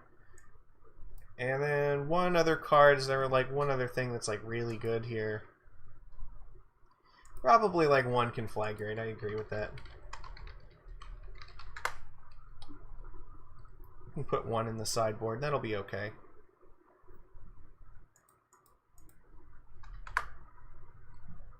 If I can actually like spell the card correctly.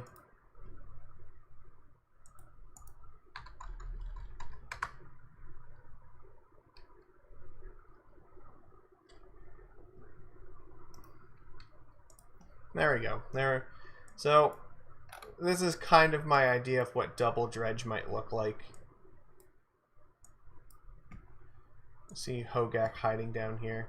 I don't know. I think this is fine. Like now they have like 3 different ways to win the game, either by decking, by attacking, or by dealing damage with Flare, so their game plan's pretty versatile, and like they even just playing like a fair mid-range plan could be a pretty viable option for them too. Just like Hogak is really hard to deal with once they have it out, so actually I need to rename this. So this is double Dredge. Alright, so that's what like maybe Dredge looks like. So we should build another deck. So like what other deck do we think could be really fun? I think we should build Storm. That looks really cool to me. So let's look at like what does double Storm look like.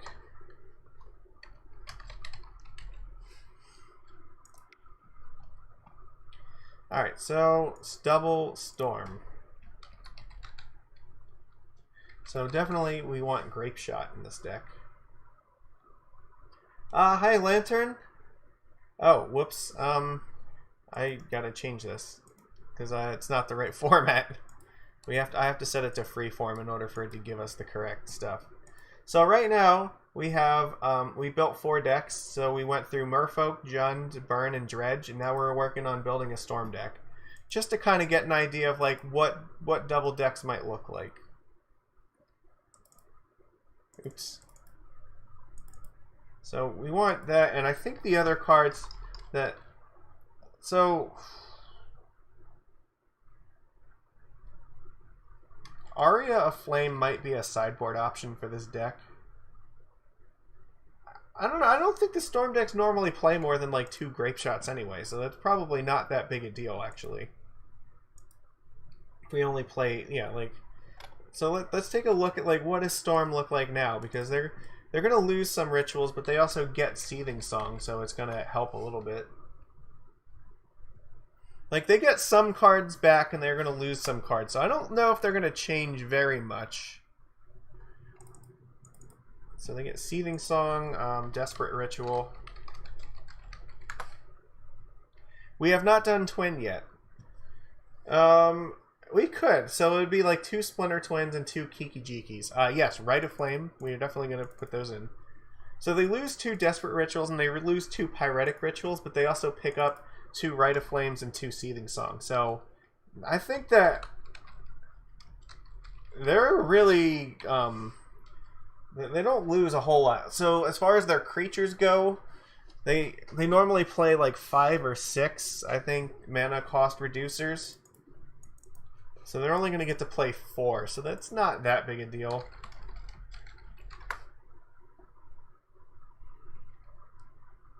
Blue-red control with the twin part is plan B. I mean, that's definitely... Well, I mean, that's, I think, probably the correct way to build that, so... Only having 2 Manamorphose might be kind of rough for this deck, but they're just going to have... I don't know, I think this is still going to be pretty absurdly powerful, in my opinion. So, Baral, we need still probably 2 of those.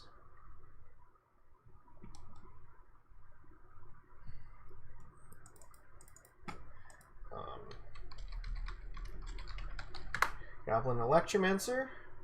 So, you know what, we'll do Twin after we do Storm. I think that's fair. And I think we're also going to do at least 1 control deck as well. There's a lot to explore in this format, I think, so we'll get there. Okay. What else? Gataxian Probe. Probe is just free Storm, so...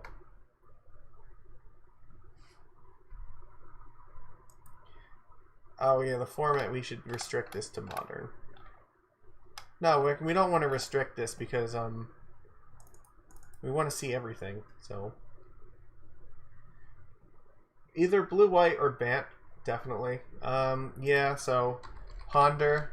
That's true. They lose, like, they don't get to play like 4 Serum Visions, but who the fuck cares when you get to play Ponders and Preordain, so yeah, Ponder, Preordain.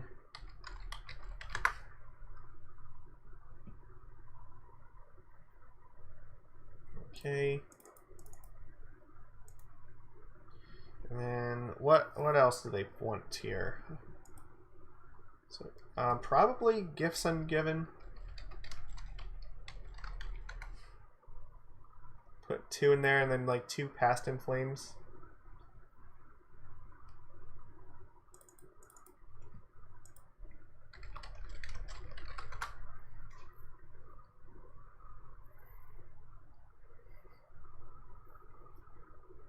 They might not even play 2 of these. They might maybe only 1 is necessary, but I mean this seems like probably fine.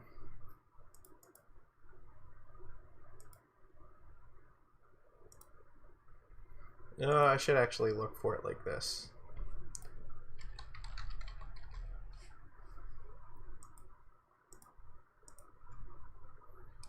Chrome Mox definitely could.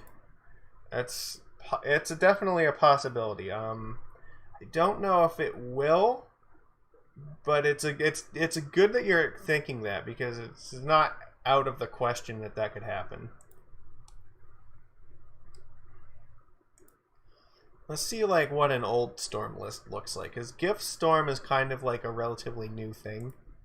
So like let's go back to like the early days of Modern here. We're at 2017. Oh wow, there are so many of these. Okay.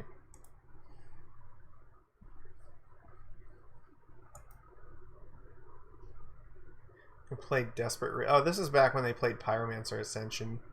Ascension on the problem is like we're not going to be able to play Pyromancer's Ascension in this version, just because it's harder to get things of the same name into the graveyard. So probably not going to happen there. On the other hand, this was also back before they got Past in Flames. So I want to go forward a little bit. Okay, let's look at like this one. Where are we at here? Alright, Past in Flames. So they still have Gataxian Probe. Faithless Looting. Is Faithless Looting good in Storm? Maybe. I have to imagine that 2 Faithless Looting is probably fine in this deck.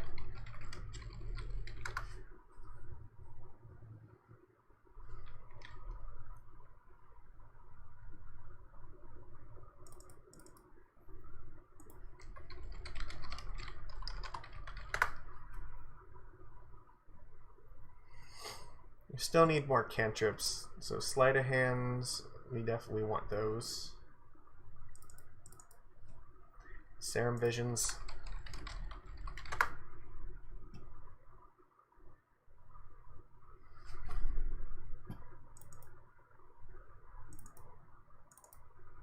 It's 2, 4, 6, 8. We have 10 cantrips here. How many were they playing before? Like 12? 16? So yeah, we probably... I guess the Thought Scour does still help set them up for their future turns where they go off, so... Maybe like Peer Through Depths. Yeah, cantrips just seem to be really important to building this, so... Oh yeah, Treasure Cruise! Duh, why the fuck am I not thinking about that? No, they're definitely jamming 4 Treasure Cruise. There's no fucking way that they're not. That's fantastic. Which also means, yeah, if we're going to play Treasure Cruise, then we definitely need Thought Scour. Good call. Dig Through Time is also possible.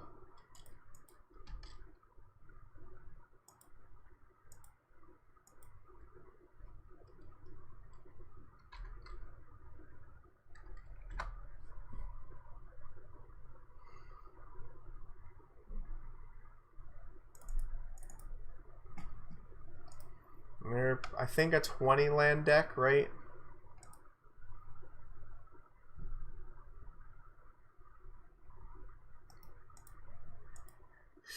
Okay, where are we at here? Remands are possible. Do we have enough card draw? Probably. So like this list plays 11. Yeah, so about 15 ways to draw stuff. Where are we at here? 2, 4, 6, 8, 10, 12, 14. Yeah, we probably have about enough card draw in this, so We could find room for one Empty the Warrens if we wanted. Probably the remands are a good idea.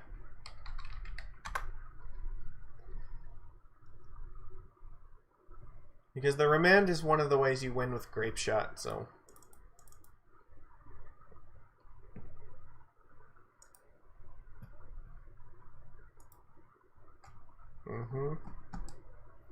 Is there anything else in their stack that they want? I don't think so. I mean, we could play Dig Through Time, but I think that the 2 treasure cruises are probably going to be enough.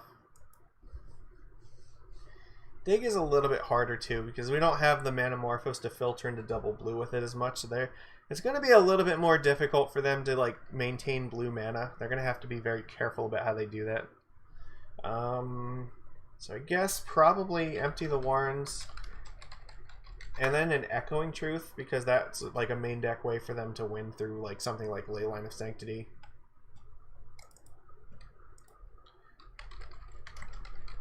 And just like 20 lands, and that should be good. Alright, so Scalding Tarn, obvious. I'm just looking, so 18, so they might get, okay, so we could actually put in like, if there's like a couple more cards that we want, we could jam a few more cards in. Maybe if they're like playing like 18 lands, that's definitely reasonable.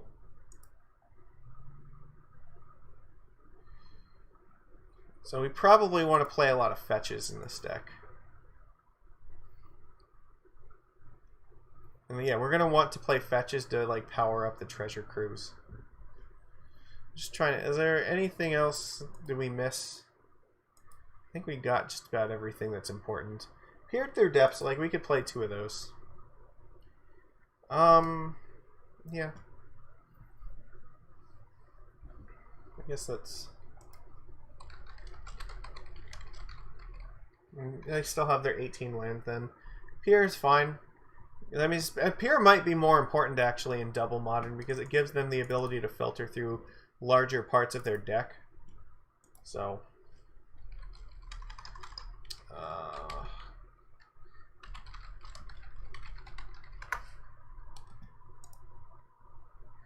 yeah, the blue fetches are going to be the more important ones here.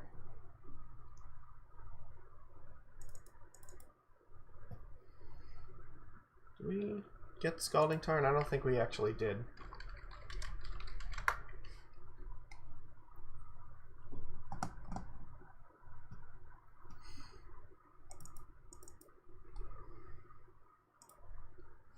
So Tarn, Polluted Delta.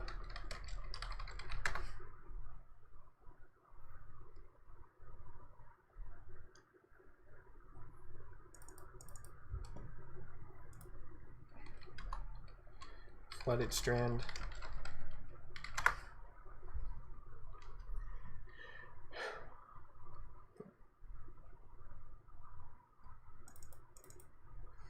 And then Steam Vents.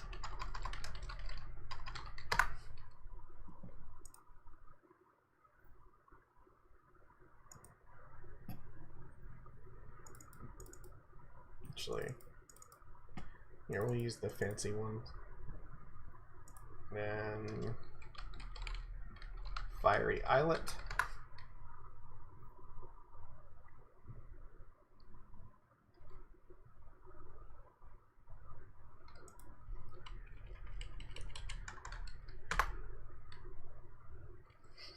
If I can spell fiery correctly, that would help. What is it?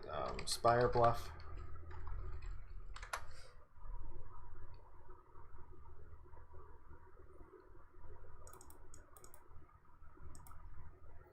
We go up. Snow Island.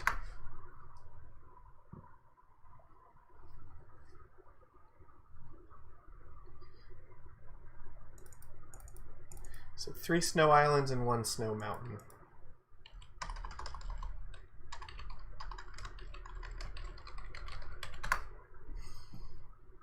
And I think that's a pretty competent storm list. That should be pretty strong here. Alright. This one. There we go. Yeah, that should do some damage, I think. They've got enough ways to, like, I think, dig through their deck, and they still have enough rituals to go off. Like, they pretty much have everything they need, so should be fine.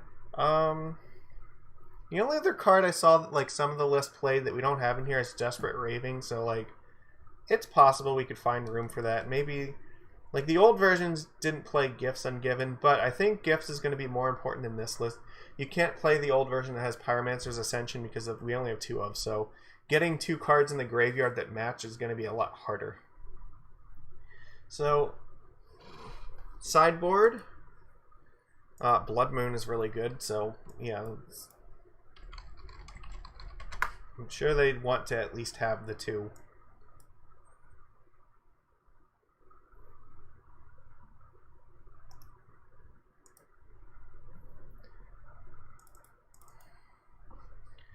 So this is also a deck that I think could play Gigantha in the sideboard if they want it to.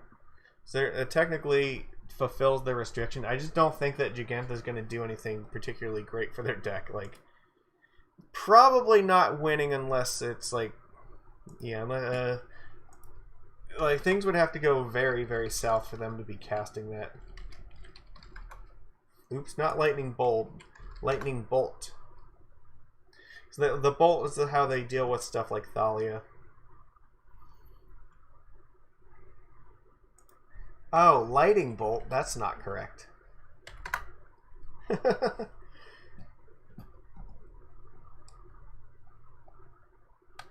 you go. Since we only get 2 bolts in the sideboard, we might need a little bit more. We have 1 Echoing Truth in the main deck already. 2 Shattering Sprees seems fine.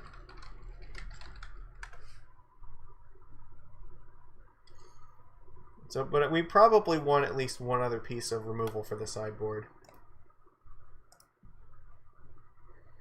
Deal with Thalia with Gutshot. Gutshot could be reasonable.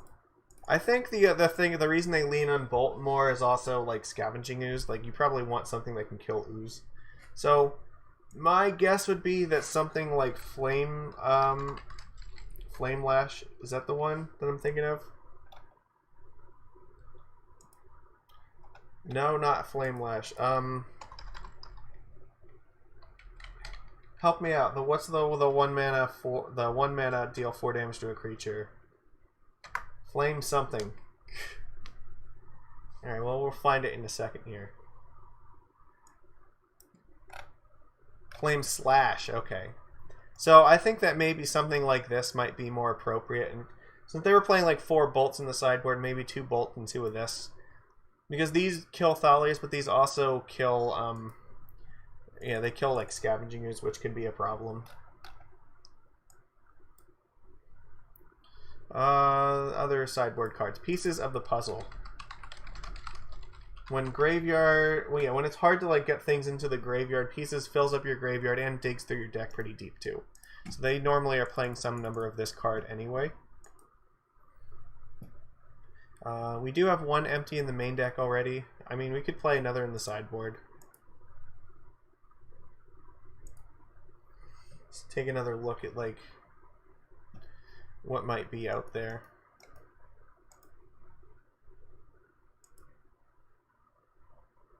Let's like come up to more towards like modern tech to see like what people are playing recently. Repeal, Swan Song. We're not gonna have Veil of Summer because I don't think splashing green is gonna be easy to do here. Wear and Tear is gonna be kind of tough because again we don't have like white mana. Maybe it means we should have the 2nd Echoing Truth though, because it does cover that hole. So it like beats Leyline of Sanctity that way. Mystical Dispute seems like that's pretty good. Also Aria of Flame. Oh yeah. That's something I wanted. Because Aria of Flame is something that's like Grape Shot, but it's a way for them to win the game without having to use their graveyard. So we can put at least 1 in the sideboard. I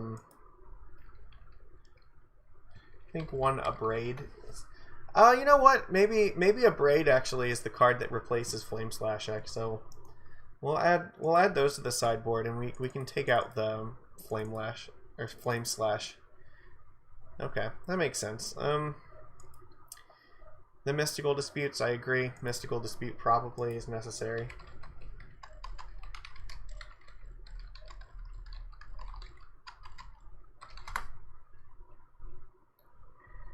Can this escape enchantment replace Past in Flames? I'm not sure which escape enchantment you mean. I mean, Aria of Flames is definitely like a win condition that could replace like a Past in Flames build. And one of the reasons you might sideboard this in is if you're expecting stuff like Rest in Peace, because this actually can win through Rest in Peace. You don't even have to cast things from the graveyard. You can just like keep throwing things into Aria, and then eventually it will get the job done by itself. So I'm not putting cards from the new core set in here just yet because I want to see what it looks like as of what's legal today. From New Theros. Ooh, I'm not sure which one you mean. Oh, Underworld Breach. Ooh, that's a good point. I think the problem with Underworld Breach, you know what, it's definitely reasonable, but okay, so the thing with Underworld Breach is that if you can't reasonably gift Sungivens for it, right? Like, one of the tricks that you use with gifts is that if you get Past in Flames, it does not matter if they put it into your hand or your graveyard, you're still going to have access to casting it. So I'm just trying to think, if you were to put Underworld Breach in here, well, the other thing is like Underworld Breach means that you have to have enough cards to keep exiling from your graveyard, and I don't know if Storm's going to fill up their graveyard fast enough for that. Maybe, like, it's possible. I haven't thought about that. It could. But Underworld Breach isn't even banned right now in Modern. Storm, I don't think, is even playing that. I think that they'd rather play Gifts than Past, so yeah, whereas like if you look for Underworld Breach with Gifts Ungiven, you're also going to have to then include like Snapcaster Mage and Noxious Revival as part of your package in order just to be able to get it, because they can just put it in your graveyard, so you need some way of actually getting it back to your hand before you can even cast it. So I think in most cases just getting Past in Flames is probably better. So what was I going to say? Another Echoing Truth. I already have one here. So, oh, fuck. I accidentally clicked it. Alright, we need to put one main and one side, and then we have to put like one more card here.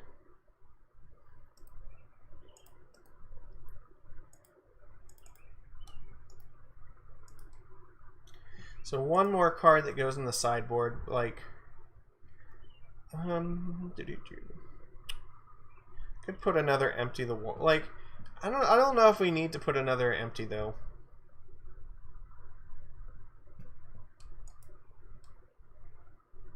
We have one Aria Flame. There's some other card that we should have here.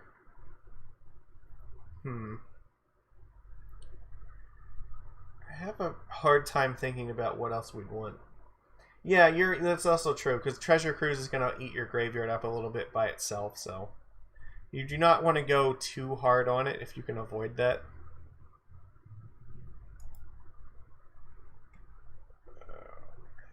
I mean, this deck also has Dismember alongside Lightning Bolt.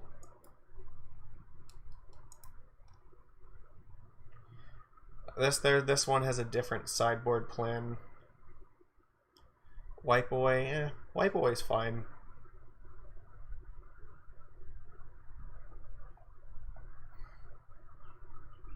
Shenanigans, oof, that's not terrible either. But I think we have enough graveyard hate as it is. I don't think I wouldn't be super worried about it. There's some other interesting card that should be in the sideboard that we have not looked at yet.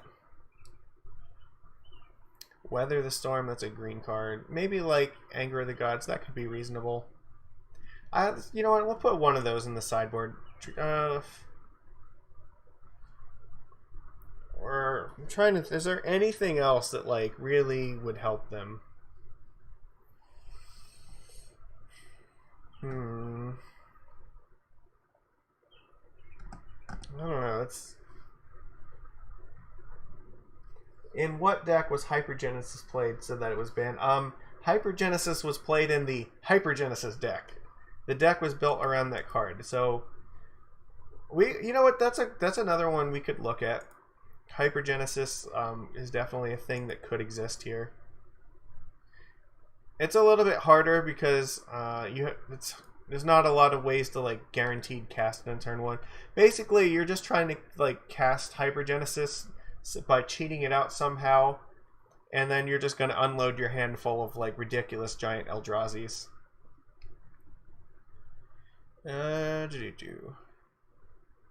Fact or fiction? Ooh, that's interesting. They're playing that over like pieces of the puzzle there. You know what? Maybe we'll just play another Aria Flame. Screw it. That's fine.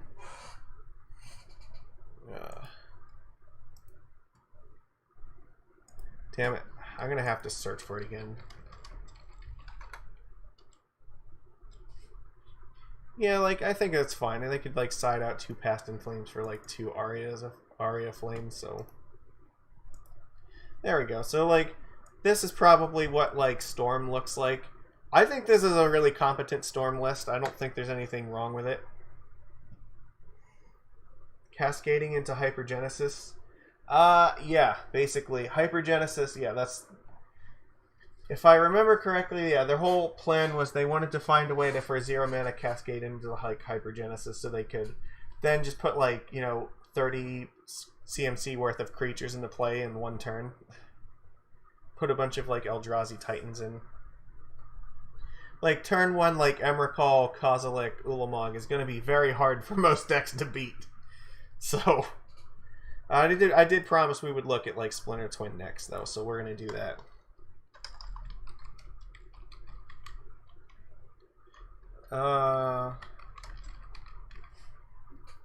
Alright, so let's do that. Alright, so let's start off here. Splinter Twin. Man, we could do this like all day. We haven't done any white decks though, so we're definitely going to do blue-white control next. But I did promise that we would look at Twin, so let's see like how does like a Twin deck work here. So I guess we'll put in 2 Twin.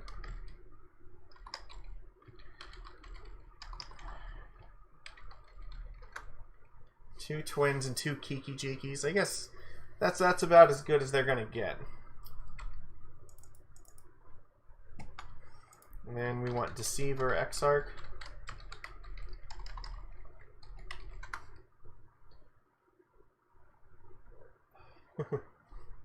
Yes, it is Twin time. I promised. And Lord Magic always keeps his promises to the best of his ability, so...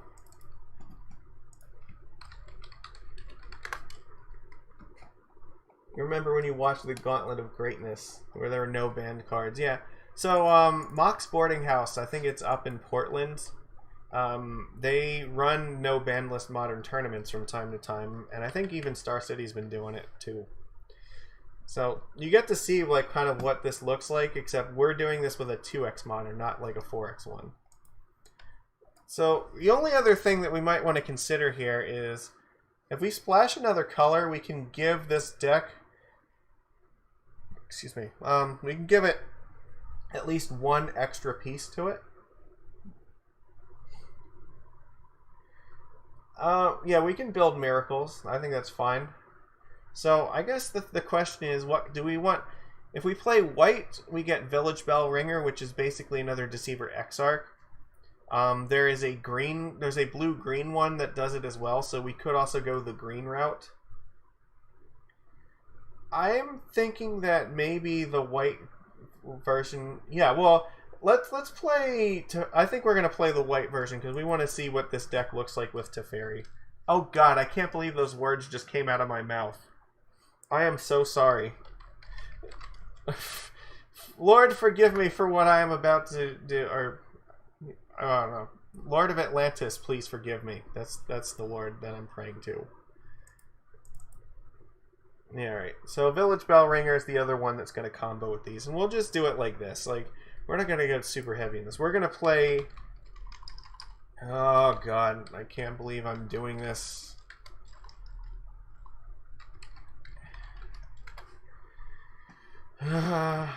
We could play Saheeli, but I think we want to play like more like a...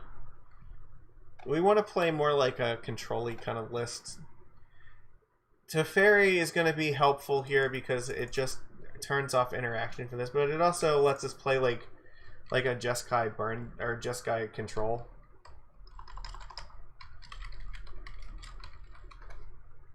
So this deck wants to play stuff like Lightning Helix in it, probably Lightning Bolt.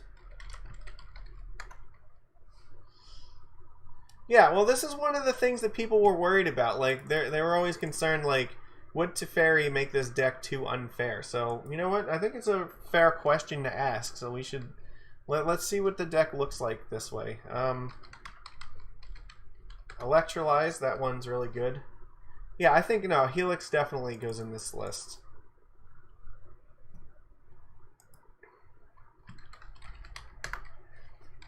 Remand is very cool. I think this card's fine. It's the sort of thing that this deck plays a lot. Maybe Force of Negation.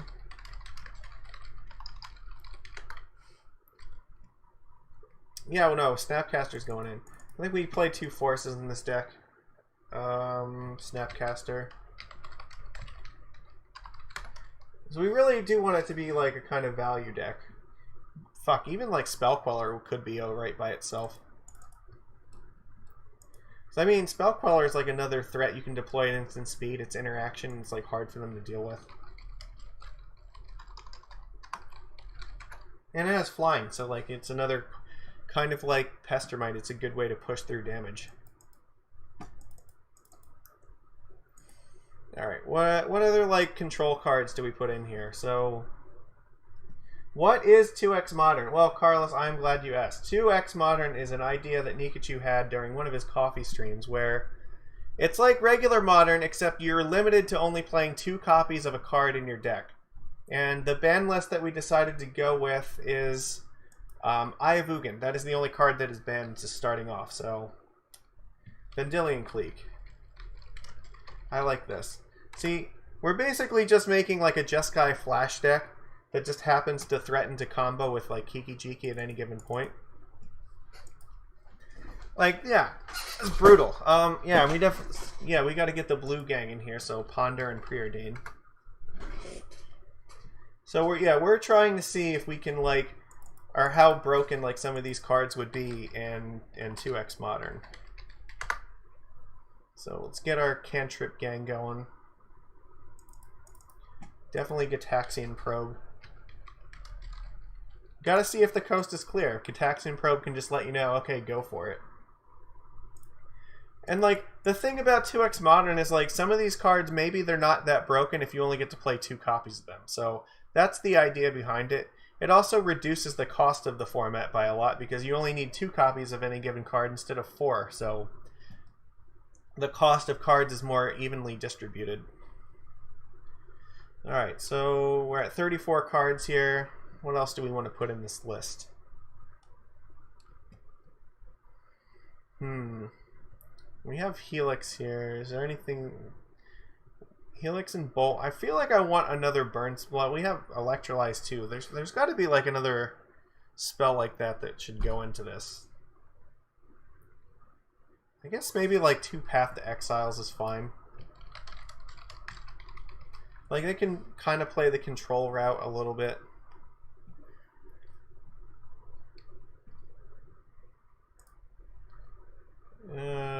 Let's go with this one.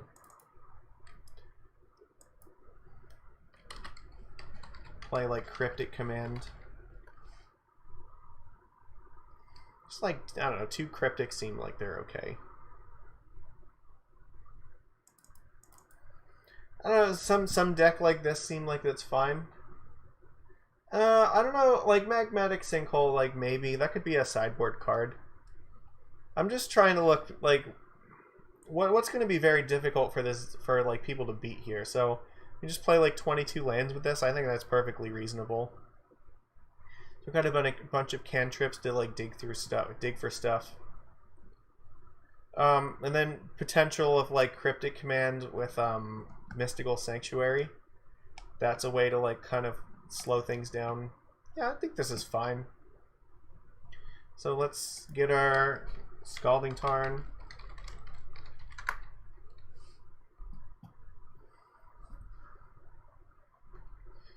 Alright. Probably Polluted Delta. So you really want a lot of island fetches here because you want to have as many islands as possible for Mystical Sanctuary.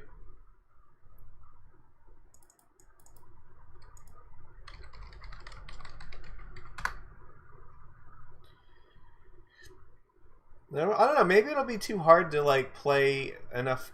Maybe Sanctuary is too greedy.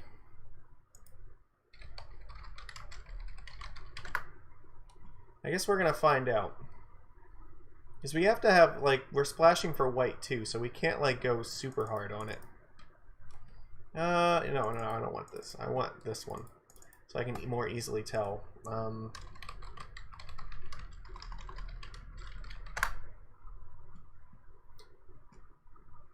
Let's see.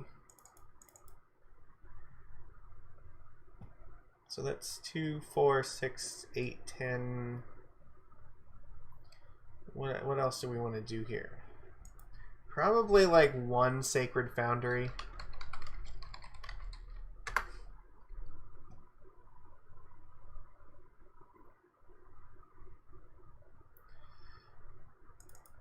What's the Jeskai Triome? I think we want those.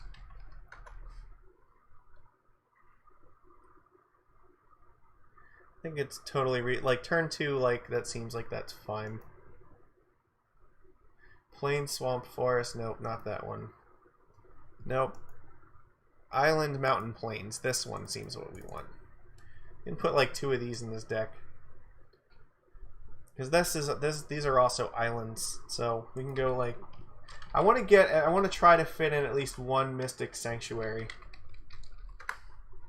But we need to have enough islands to support it, or like ways to find islands.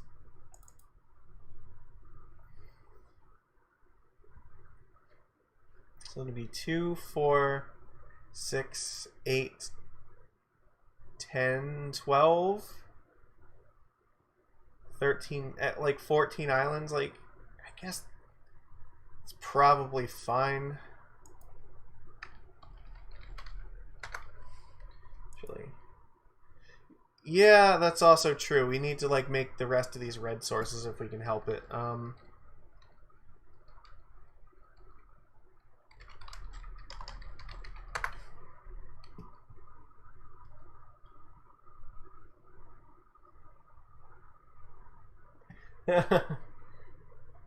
Oh fuck! I don't know how I can't roll the R's like that.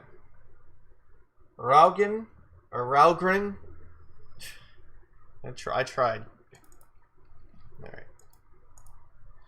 So also, yeah, we got to keep in mind Kiki Jiki requires 3 red, so we do have to have enough for him. Yeah, you know what? Maybe we only need 1. That's fair. You can see that. Let's have at least 1 of each Snowland.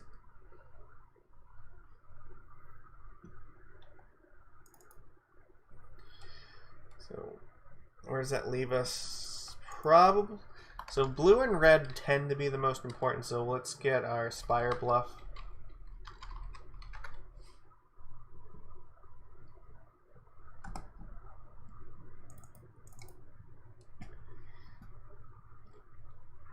So all right, so where are we at here? So that's, we need 4 more lands. How many red sources do we have? 2, 4, 5, 6, 8, 9, 10, 11. We're gonna do something like we need more than that. I could play like what else? More fetches, I guess. I could play like Misty Rainforest.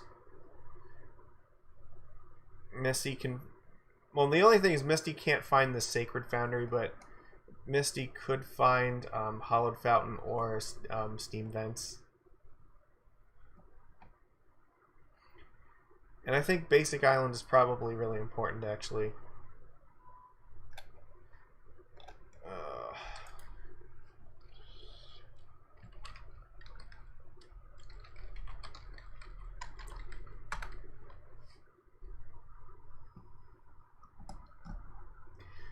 I guess Misty can also find the Raugrin. Yeah, so that should be fine. Oh fuck. All right, we have to change this. So I'm gonna take. You know what? I'm gonna take the 2 cryptic commands out. I think because we have to play Dig Through Time in our deck. Why the fuck are we not playing Dig Through Time? Like that is like so important. Duh. That's ridiculously important. All right.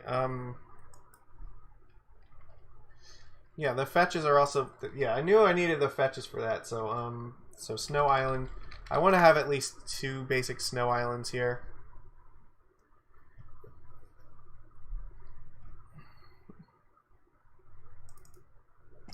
I need 1 more land.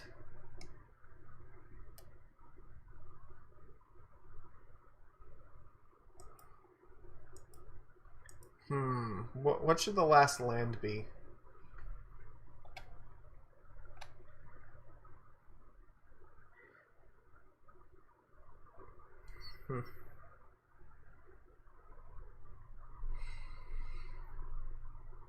Maybe I don't. Yeah, I'm not sure that Cryptic is going to be in this deck.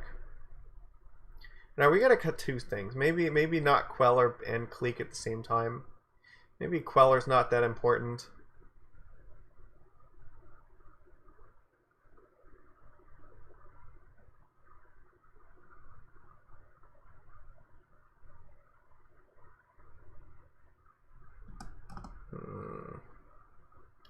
I just like having like the Queller helps keep like amount of or counter magic high.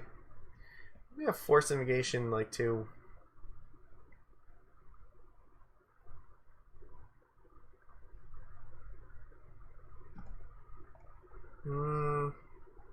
I don't know. We got to cut 2 cards because we need 2 copies of Dig Through Time. So like, what do you guys think? What are the cards that we have to cut for Dig Through Time? It could be Cryptic. That's definitely that's a possibility. And I have to have 1 more land here.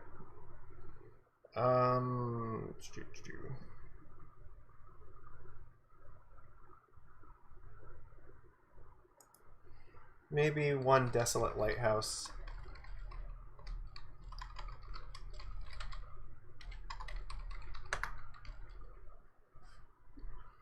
That can be fine as our 22nd land. Okay, but 2 of these cards have to go. So, what do we think? 2 cards we gotta cut.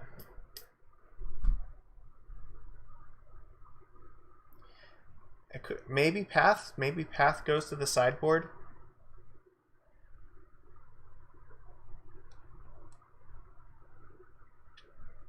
Just like Helix and Bolt are enough. Like Helix and Bolt are fine because they can go to the face and they like work with our tempo plan. So I'm gonna say like, yeah, I'm gonna put Path in the sideboard for this. All right, we'll do it like that. Give me 1 second. I'm gonna turn the light on because it's starting to get dark in here.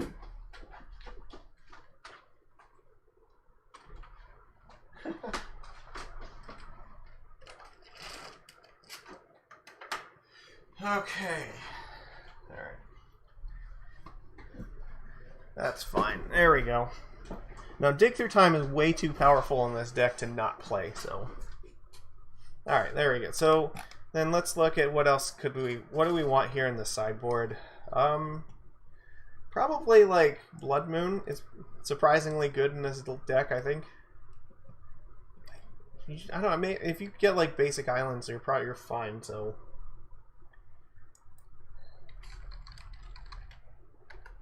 You can sideboard 2 Blood Moons. That's pretty reasonable to do.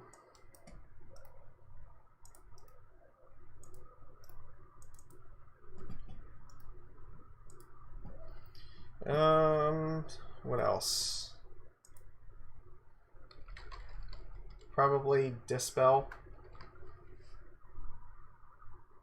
Something like that.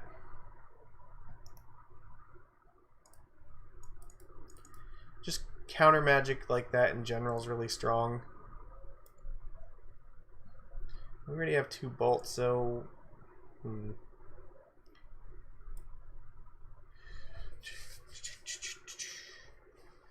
Some of them played like Pact of Negation. You could do that. I don't know if we need Pact of Negation though, because Teferi kind of does the same thing. There's also the idea of playing like sideboard control-y cards, so like Jace the Mind Sculptor in the sideboard could be a thing.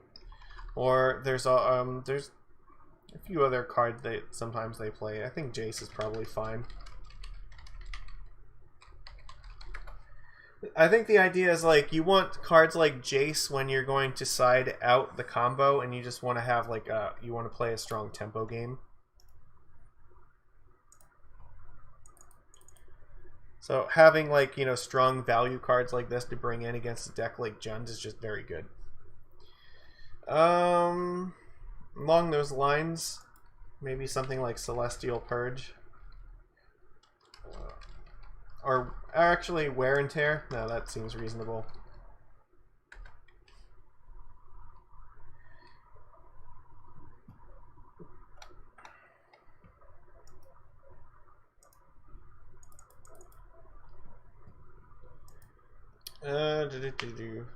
Purge would be sort of okay. What else? Is there anything else in particular? I don't think this deck is like super vulnerable to like mental misstep. Like the countering a 1-drop in this deck doesn't really do very much, so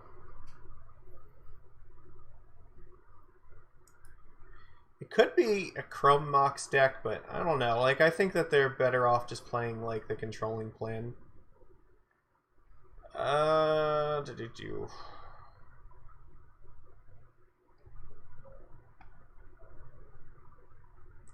Is there something else to put in the sideboard for this deck?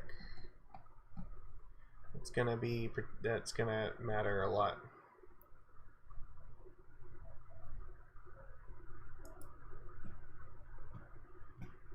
I don't know. Sideboard stuff, it's kind of hard to like think of what it might want here. Let's see. What did like the old Splinter Twins deck play? What did Twin play in the sideboard before it got banned? We'll kind of get an idea based on those things. Maybe Mystical Dispute would be fine. Okay, that one doesn't have a sideboard. Here we go. Yeah, they just have like value cards basically. Rending Volley. Those are fine. Roast, Spellskite. Spellskite's if you want to go harder in the combo.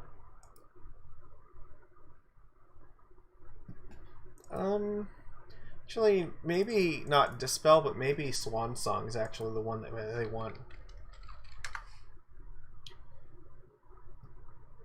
Swan Song seems like that's probably better in this kind of deck.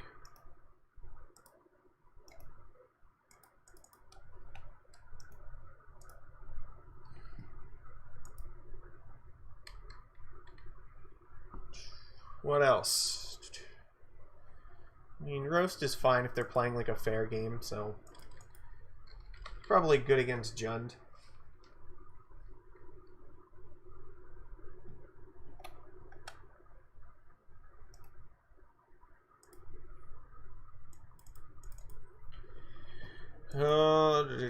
Maybe something against Dredge. I don't know. Maybe their plan against Dredge might just be to be faster than them. I mean, Negate's also an option. Like, they're already playing the other Teferi just to try to find a way to, like, slow them down, so... Elspeth Sun's Champion. We're not playing enough... We only have 22 lands in the deck. Timely Reinforcements could actually be very good, though. That's definitely a reasonable sideboard card. I like that. Because that can be like strong against like Burn and Jund.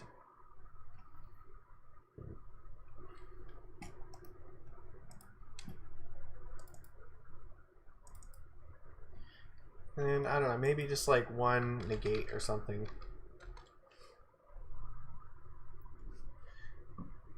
We can do something like this.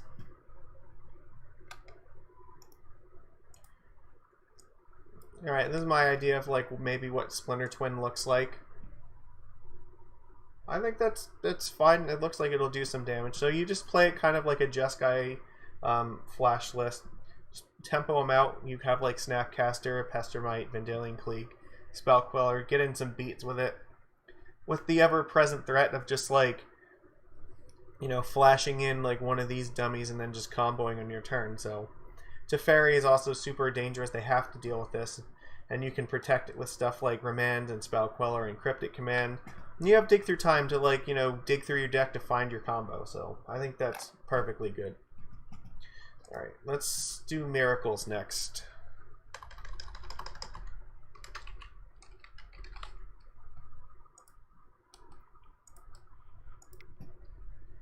Alright, so we've seen like a lot of red, and now we're doing like a lot of blue stuff too. Wow, this is going to go on for a while. We're going to do this one, and we're definitely going to do a Counters Company deck. And I think maybe that'll just be enough for now, but...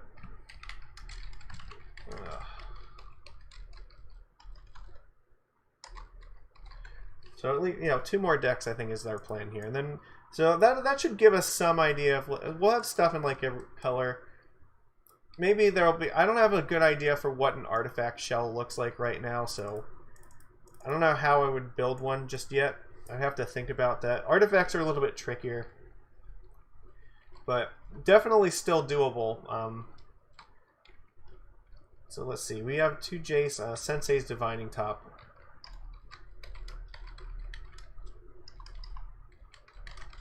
For sure that the Miracles is going to play this, and they'll play Counterbalance as well.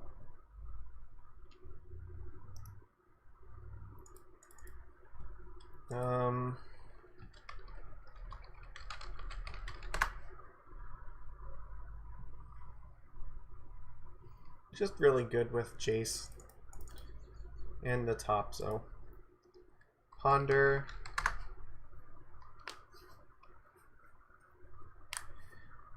If you guys have ideas, I'm still interested in.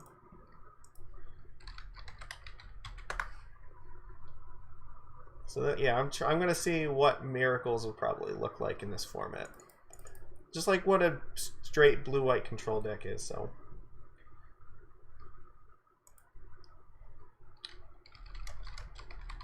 definitely want Path.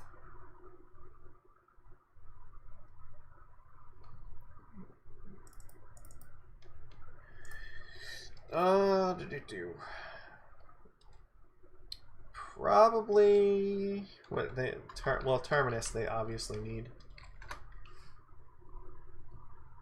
Yeah, they have ways to look for it here. So Supreme Verdict.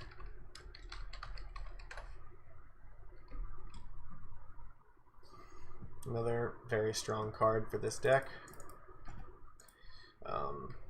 Teferi.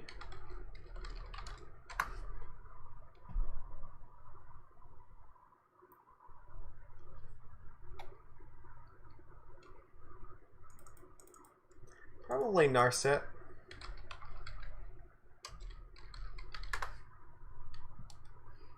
Narset seems like it would be really good against the decks that are jamming these things in them, so...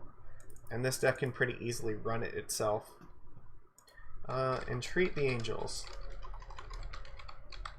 A lot of Miracles decks, I think, only play like 1 copy of this card in it, so that's probably... I don't know if we're going to play Big Teferi or not. They may not need to. But definitely it's an option. Sorry. What about... Yeah, so obviously the cantrips will be really strong here. there anything else that like it looks really good in this deck? Probably like, I mean, maybe it should be Bant so they play Oko and like Uro in this deck. Actually, you know what? I mean, that could very well be the case.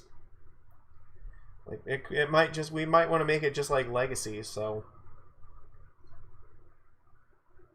the more I think about it, the more that actually kind of makes sense.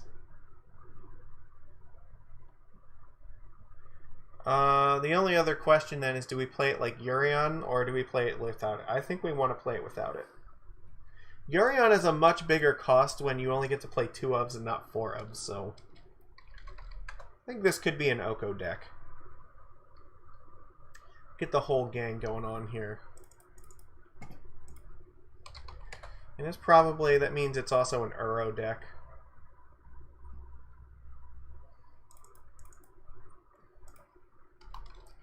Uro is just very good in these sort of decks, I think. Yeah, now Big Teferi is very strong, that's for sure. I'm just saying, I don't know if we necessarily need it in this list just because we already have a lot of control win conditions in it already. So it might not be necessary. Yeah, we could definitely... Well, I don't think we want to play without creatures, though. I think Uro is, like, actually too good to not play, so... I really want Uro here, and I actually think I want Monastery Mentor as well.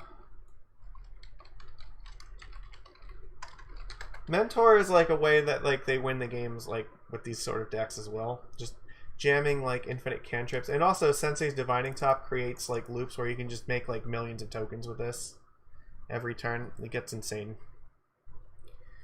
So we need some counter spells for this deck.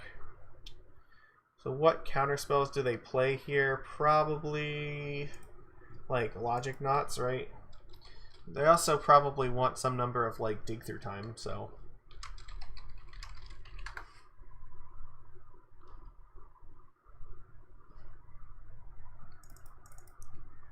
Force of Negation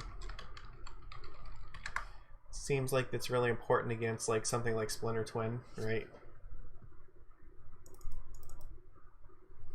Maybe like Dovin's Veto. At least like one.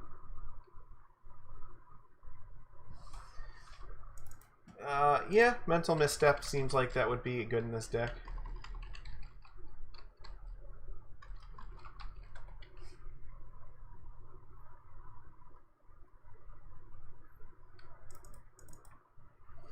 Even like against like a burn deck, this is like very good, so it seems fine. So where are we at here? 34. So we probably want about 24, 25 lands.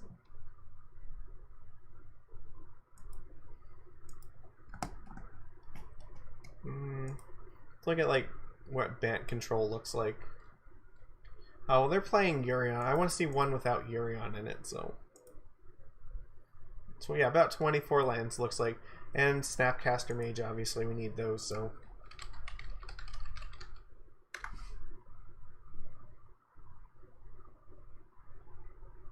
yeah, just play all the fucking powerful control cards. We may need to like cut something to put. I want to get like at least one copy of Cryptic Command in here.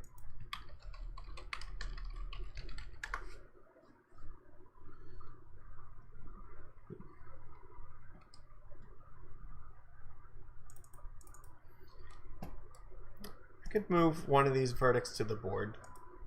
That seems reasonable. Something like this seems like it's perfectly fine. They just splash for like Oko and Uro. Like these are both incredibly strong cards. I think this is good.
second here. Okay, can you hear me now? Sorry. I think it should be okay. Alright. Yeah, it looks like maybe it cut out for a few minutes. Can you hear me now? Let's put it in the chat here. Yeah, it looked like OBS said like the mic cut out. Okay, so I don't know what happened. Like I don't know how long that was cut out for, but I see it looks like it's the audio's back on here right now. So yeah, I was just saying I think maybe I should try to find space to put in 2 astrolabes. Yeah, because the astrolabes are going to be good with Oko, but they also are going to make our mana base a lot better, so we don't have to play like a bunch of shocklands. I'm just trying to think of like what I would cut for the astrolabes here.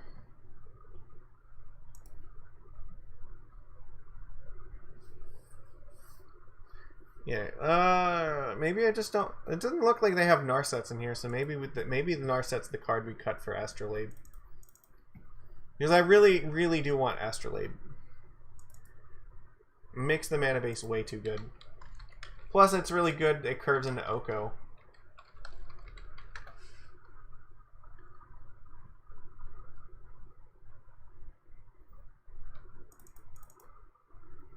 Yeah, having like astrolabe, you know, and then being able to turn it into an elk and attack with it right away is just very strong.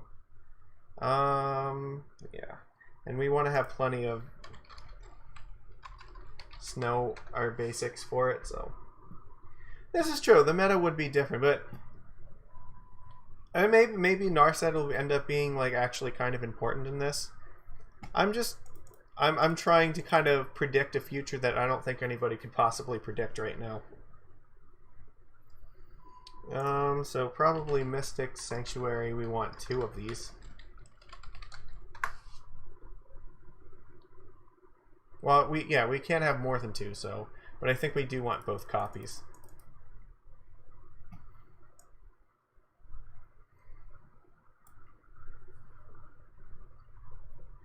So let's see. Probably do need to like keep the 2 breeding pools. Because remember, we only have 2 astrolabes, not 4, so it's not going to fix the mana perfectly, but I think it's fine. We'll play actually Field of Ruin. That's the one. Field of Ruin is fine. We want that. Right. That's, yeah, they play like all 4 of them. And then there's no reason not to.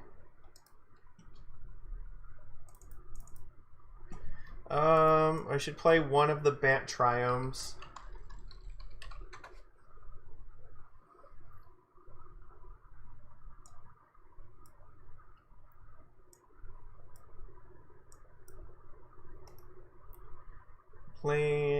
So we want... Are these all... Or no, these... There might not be a Bant one. Oops. Yeah, so... Yeah, these are allied colors, so these are all, like, opposing colors. So there isn't a Triumph for this, so...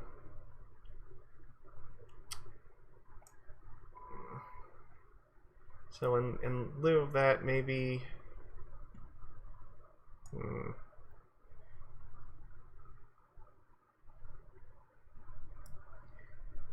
So we have 3 green sources here, so it'll be 3, 4, 5, 6, 7. Actually, hold on. Yeah, 8, 9, 10, 11. I guess I could play 1 Temple Garden.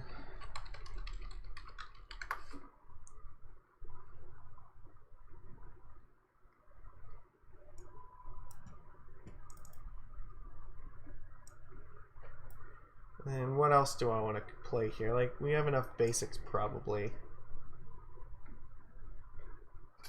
Yeah, like, they can get away with playing a little bit more because they have more astrolabes, so...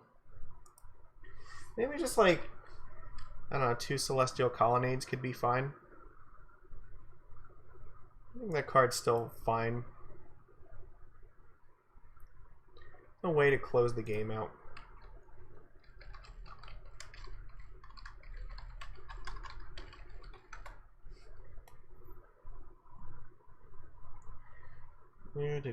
So where are we at here? Colonnade. Yep.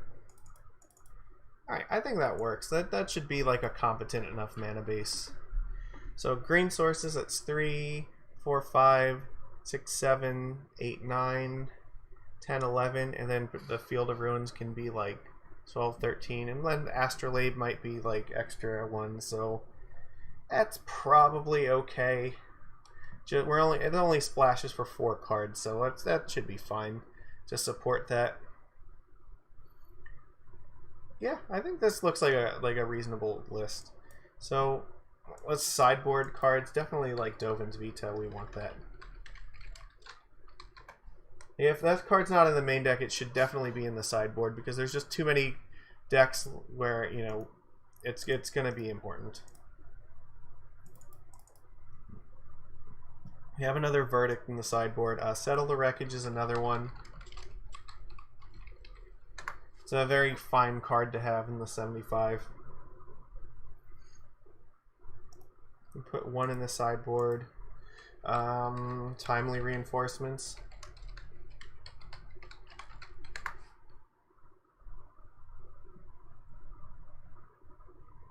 Well, okay, so yeah, we'll probably like one of those. Rest in Peace, that card is important. Definitely want Rest in Peace.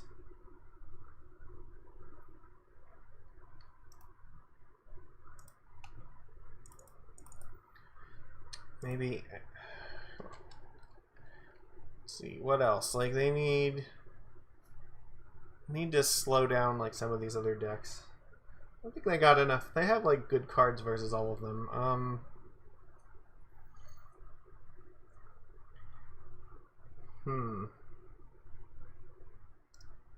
Rest in Peace is kind of unfortunate with like Dig Through Time, but you absolutely need a hate card like Rest in Peace against the Hogak deck. So yeah, like the graveyard decks or even like Storm, like you really want this kind of card here. So I think that's important. What else do we put here? Maybe more removal, something like Celestial Purge.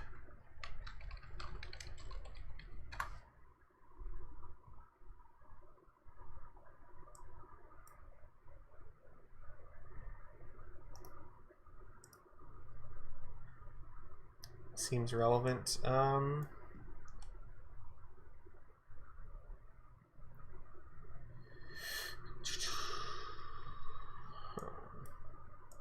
Detention Sphere. It's another generic answer that can come in against a variety of decks.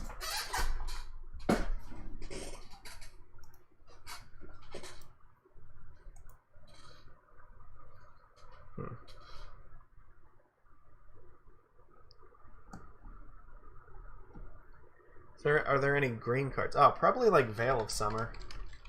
This seems like the kind of deck that actually would like to have Veils.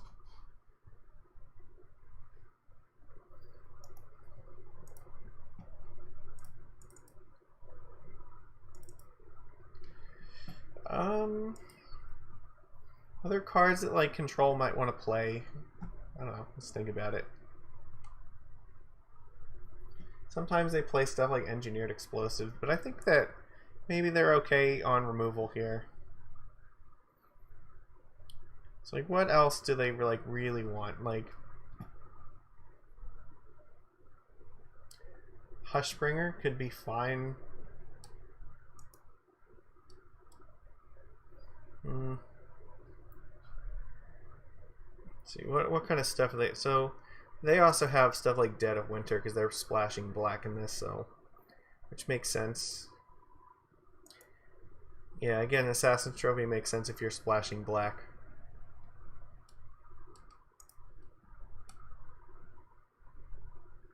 Maybe. I mean, Ashiok seems like it could be okay.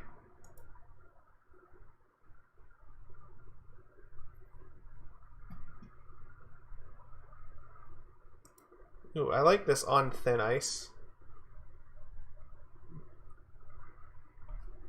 Extra, like, spot removal.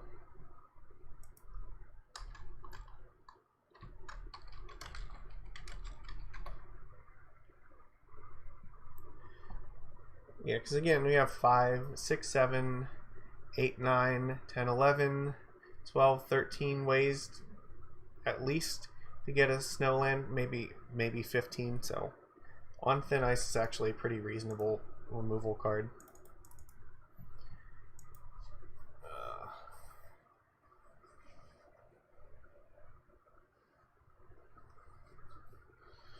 Is there anything else in particular that's like gotta have it?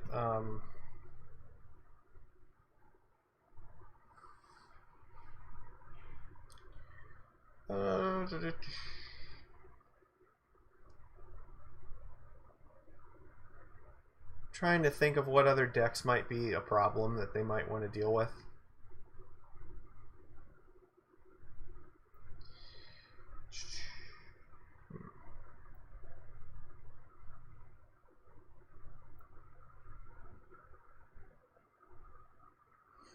I don't know. I'm not coming up with anything off the top of my head. So yeah, the meta game definitely is going to be a little bit different. It's just, so there's something else in particular that's like going to be really good. Maybe just something like Spell Queller, actually. Like that's a reasonable card to bring in the mirror.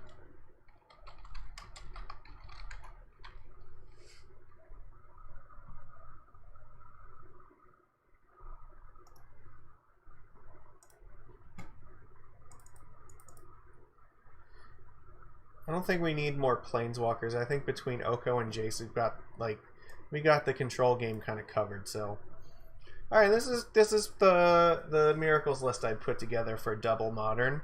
So with that, let's do Counters Company. So right now we have we have like a Bant list, we have a red white list. Dredge is in Jund colors. Then we actually have regular Jund. We have blue-green Merfolk, blue-red Storm, blue-red or Jeskai Twin. So we'll do a green-white deck. So yeah, we're gonna do Counters Company. I want to like make sure that most of these, yeah, we have some like color representation in this. So, and I think this deck is actually one of the ones that could be really strong.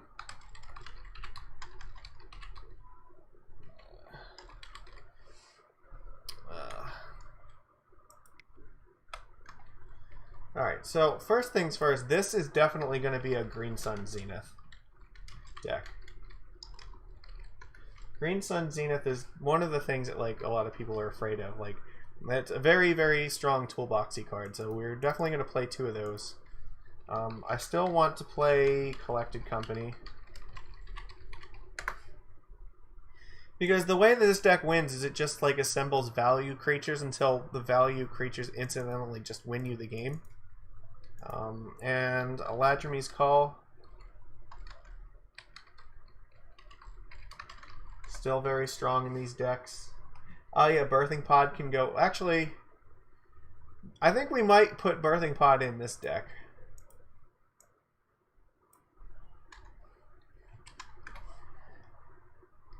Birthing Pod can like functionally be like one of like another Green Sun. Because if you like pod into like what the fuck's it called?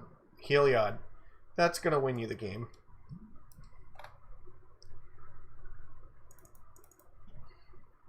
Like I want to have at least like 8 strong tutor effects, and like Birthing Pod definitely is a reasonable one to have in here.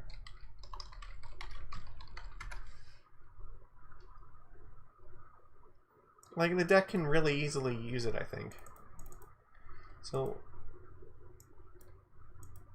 let's get a bunch of mana dorks, because yeah, we need lots of mana dorks in order to make this deck work.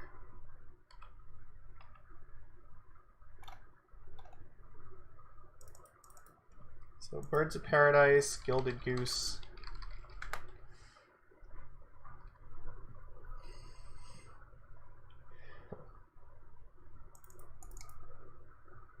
Noble Hierarch.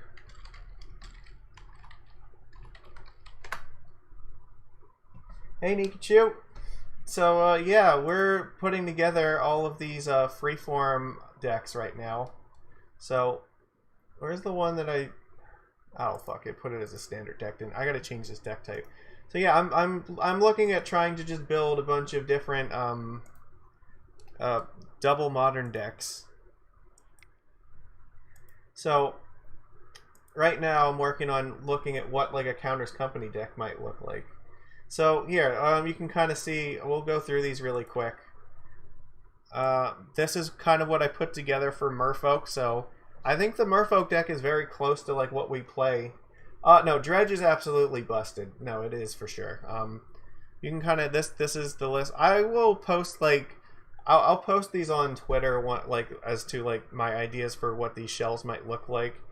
I just did a bunch of them over the course of the last like 3 hours here. Yeah, Dredge is really, really ridiculous still, because they get to play the Hogak engine in this deck with like Bridge from Below, but they also have Dread Return, which means now there's actually like 3 different ways that Dredge can win the game. They can either use Dread Return to like deal you a bunch of damage using Flare of the Hatebound. They can get there with the regular aggro plan of like Hogak and just beating you down. Or there's also the Altar of Dementia, like, mill you out plan. So I think there's a lot of ways that like Dredge can still be really strong here. It seems like it's pretty busted. I don't own all these cards, so I can't test this yet. I'm just trying to put these lists together to get an idea of what they look like. So you have some idea of like what this format actually would be. Yeah, well, maybe. Definitely something, because like I think that Dredge would be incredibly good. So I also looked at Jund here. As it turns out, Lurrus Jund is actually almost already just like double modern legal. So I looked up a list, and like literally like 70% of the list was already a 2 of or a 1 of anyway. So this is pretty similar to like what's actually being played right now. I don't even know if I put any... the only banned card that was in this one, I think, is Punishing Fire. And you know what? I should actually change this. Maybe instead of Raging Ravine in this list, I'm gonna actually change this now, because we want Grove of the Burnwillows. I didn't even think about that. So because Grove and Punishing Fire, yeah, that's one of like the things that like makes Jund really good in Legacy. So there we go. Yeah, I don't think they need Raging Ravine. I think that this Punishing Fire engine is just better than that, so... Yeah, that's why. I almost forgot about this card. Like, I knew that I wanted Punishing Fire in the Jund deck, but I just forgot that you need to have this one in order to keep getting it back. So, but I mean, this basically is just like another functional copy of like Pyrite Spellbomb or Seal of Fire with Lurrus. You know, you're just recurring burn spells from the graveyard enough. Like, and the Pyrite Spellbomb also has like extra copies of Mishra's Bauble, so you can keep drawing cards too. It's pretty ridiculous, but basically like this whole deck is already like legal, and they get to play Deathrite Shaman, which is okay in this format. I think that it's fine. Like, maybe there's like a more traditional version that plays like Deathrite into Liliana, and maybe that's better than the Lurrus version. This is just the one I put together for this. Yeah, Leyline of the Void. Well, Leyline is less effective, but you also lose out in Lurrus if you play it. So like there is some risk to doing that. It's possible they could need to. Right now there's like 2 Nihil Spellbombs in the sideboard to recur with Lurrus. Then we also put together a Splinter Twin deck. So I built Jeskai Splinter Twin. And it's really just like a Jeskai control deck that just has like the twin combo that it threatens to kill you with. It's playing Dig Through Time and Splinter Twin, and then like the blue cantrip crew, so Gitaxian Probe, Ponder, and Preordain as like the banned cards that make this deck really stupid. Yeah, and like Teferi Time Raveler, Spell Queller to help kind of protect you, so that as soon as they like tap out, then you like, alright, coast is clear, flash in like Village Bell Ringer, and then your turn play Kiki Jiki or Twin and just win. So Yeah, I wanted to see like how bad can we possibly make Twin, and then sideboard you have stuff like Jace and Timely Reinforcements, where when the combo's bad, you just bring in the value cards, and that way you just become like an actual control deck, and they just never know that you took these out. So I think this is a strong way to look at Twin. Then we also built a Storm deck, because as it turns out, Storm loses a lot of rituals, so like you lose like 2 Desperate Rituals and like 2 Pyretic Rituals. You also get 2 Seething Songs and 2 Rite of Flame. So, yeah, and you pick up Gitaxian Probe and all the really powerful blue cantrips. So they don't really lose out on cantrips at all. I think the Storm deck is basically the same as it was before. Like, it doesn't really get any worse. A lot of times they weren't even playing 8 of these creatures. They were only playing like 5 or 6 of them. So we're at 4 creatures that reduce the cost. The biggest thing that hurts Storm, I think, is that they only have 2 Manamorphose, and that means that it's harder for them to fix their mana from being like triple red to like double blue and then 1 red. So that might just be like something they have to like play with and sequence correctly, but I think this is still fine. And you still have like Aria Flame in the sideboard to bring in for like when the graveyard hate comes. So Treasure Cruise also seems like it's really stupid in this deck, so we're gonna try out 2 copies of that. Let's see, what else do we put? The Miracles deck here. This is the one that we just finished looking at. I mean, this is not very different from like the Miracles deck that exists in Modern right now. The only difference is it picks up Oko, Mental Misstep, and the cantrips here, and Sensei's Divining Top. I figured that would be good, because then they can play their 1 copy of Entreat and the 2 Terminuses. Like, with Top and Jace to like help you brainstorm away the Miracles, it makes them better. Oh yeah, and 2 Dig Through Times, because like, of course Miracles is going to want to play Dig Through Time if they have the choice. There's 2 Astrolabes, so it like helps smooth out the mana base of this 3-color deck a little bit, I think. Other than that, like, yeah, I think this is just, it's not very different than what we see already, so I think that this is fine. I don't know if every single deck wants to jam Mental Misstep. I mean, it is really good, but at the same time, like, not every deck really cares about countering 1-drops. Like, I think this is a deck that would care about that, so that's why I included it here, but I don't know if every deck does. Like, I don't think Splinter Twin gives a flying fuck if, like, somebody, like, Mental Missteps like a preordained for them, so their important cards do not cost 1 mana. Whereas we put together Burn here, so this is a Boros Burn deck. So I think the biggest difference is, because you lose out on some of the hasty creatures, you only get 2 Guides and 2 Swiftspears. The way that I kind of got around this, like, I'm playing the 2 big landfall threats that go with them. So we have the Step Links and the Plated Geopede, so lots of fetch lands in here. I think Prismatic Vista's actually been going in a lot of these decks just because it helps smooth out the mana basis a little bit. And in this deck particularly, it's really good with the landfall guys, but honestly, Burn's not very different. I think this deck is mostly the same too. You get all the same real threats, and you still have Lurrus, so Lurrus can easily be played in the sideboard of the Burn deck. And yeah, the one that I'm working on right now is Counter's Company. We're going to design a combo deck in green-white colors, because I want to try to have some sort of color balance. So right now I'm looking at, these are all the cantrips, and now I'm just trying to fill in some creatures that go with these. But yeah, no, we're double modern. We're going to see what this format kind of looks like and just build like a bunch of the archetypes I think people would naturally gravitate towards. So yeah, so obviously we want Vizier of Remedies. And I think that a good way to build this deck is just make it like a value deck that just like incidentally just wins. Like, you can put in like the combo pieces here. I mean, that's like how the deck exists now. I don't know yet. I'm still trying to figure that part out. I mean, it can be both, I think. I don't want to design the deck around Pod as much, because there's only 2 copies of it. I think I'd rather use it just to like, okay, I'm gonna play Pod and then I'm just gonna find like Vizier and then I win the game or something like that. Because once you do that, then you can like if you play like Devoted Druid and then you play Pod and then use it and sacrifice like a birds and just get your Vizier. Now you have infinite mana. You should be able to win the game from that. Yeah, so like we have that. Heliod like is still going to be really good, so I think you still want that. We might want to play black. That's definitely true because there some of the other like value combo-y stuff is in Abzan colors. So, and then Walking Ballista, of course. Have to have at least one Ballista in the deck. Yeah, Viscera Seer, Murderous Red Cat. Like, yeah, that's what I'm saying. Like, at some point, you just jam enough of these, like, stupid, like, you know, little dinky creatures, then one of them is going to accidentally combo and just win the game. So that's just kind of like how these decks have been built for a long time. Eternal Witness is, like, a really good card in these sort of decks.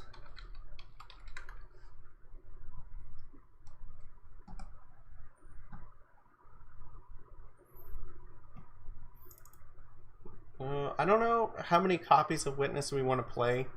I'm going to use this one. I may end up like cutting one of these later, but we'll put it in for now.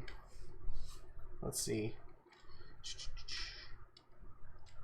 So, I mean, we could... I'm just trying to think. Something like Restoration Angel might also be fine to put in at least one copy of.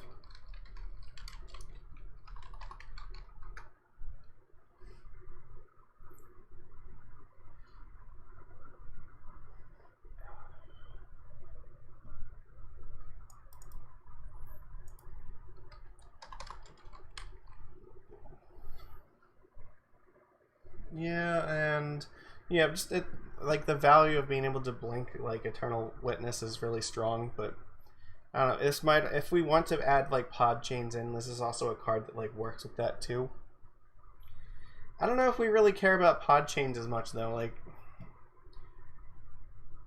yeah, that's just eventually it does just get to a point where it's like, yeah, these.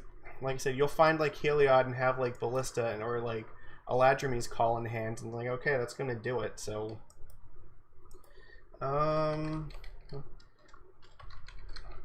actually, you know what, maybe Malira is like better to focus on because we have Green Sun Zenith. So Malira does actually it is one good way to combo.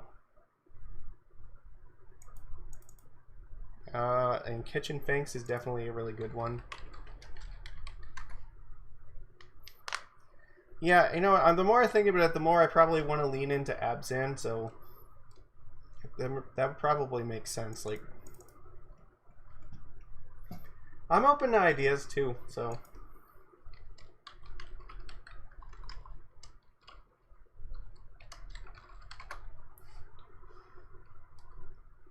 If you have an idea as to like how to make this deck ridiculously stupid, I'm very interested in it. Oops. No, you come up here. You go over here. I want to be able to see the chat. It may not. No, it may not be. But I mean, I think a good way to go about this is generally like find like one or two cards that you definitely want to try to abuse in this list, and then go for it.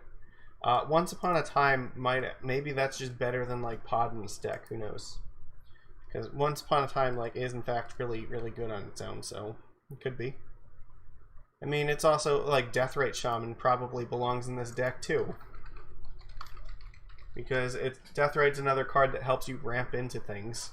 We're going to play fetch lands in this deck for sure, so we may as well have Deathrite. It gives us more mana dorks to play around with. Yeah. The more I think about it, the more I don't even know if I want Birthing Pod.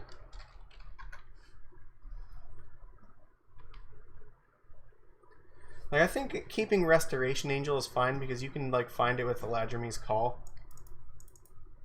It's just like maybe this is okay. Yeah, Deathrite like for sure. So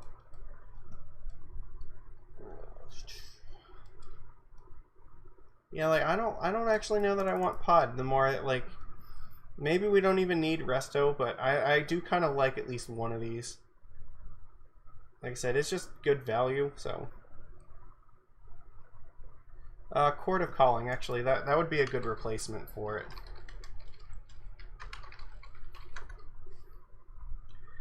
This Court of Calling can find Heliod as well.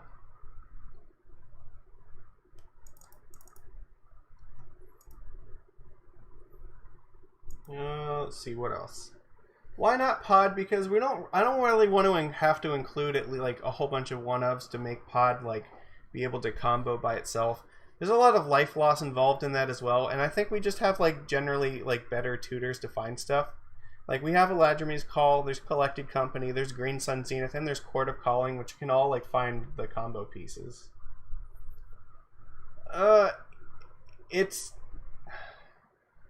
It's turn 2 if your opponent does not have like any removal at all, and it costs you like a ton of life to go through the process.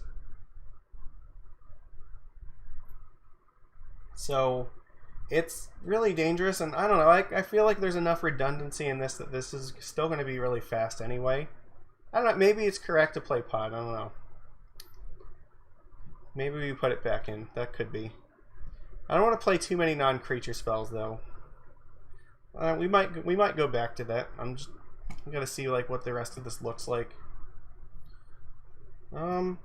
Maybe, like again, maybe a good way to go about this is like what do the decks look like now, and like is there a very clear way to just upgrade them? So like let's go and look at one of these lists and kind of get an idea of like how strong are these at the moment. Like Giver of Runes, like yeah, that seems like that's probably really good. They're also playing Lurrus in their deck, so, but I don't know if we have the luxury of doing that because we kind of, I don't know if we probably need to play more combo pieces that cost 3 mana. I mean, look, I'm just saying, like all of these decks are playing like 4 copies of this card. I think it's really good. Though it could, maybe Finale of Devastation is fine. Finale of Devastation is very good, so it could replace some maybe it replaces like the Court of Callings or the Collected Companies. They're not playing like Heliod in there because they want to play Lurrus.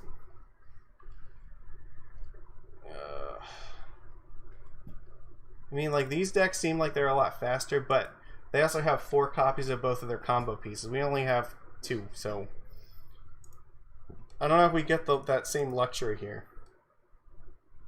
Yeah, Finale could, yeah, like this definitely could replace Chord. I like that.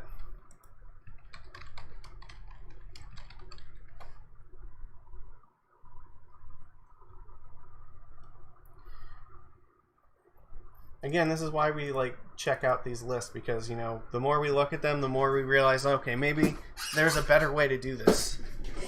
So maybe we don't need like this card. There's still like a lot of really good value things that can just win the game though, so.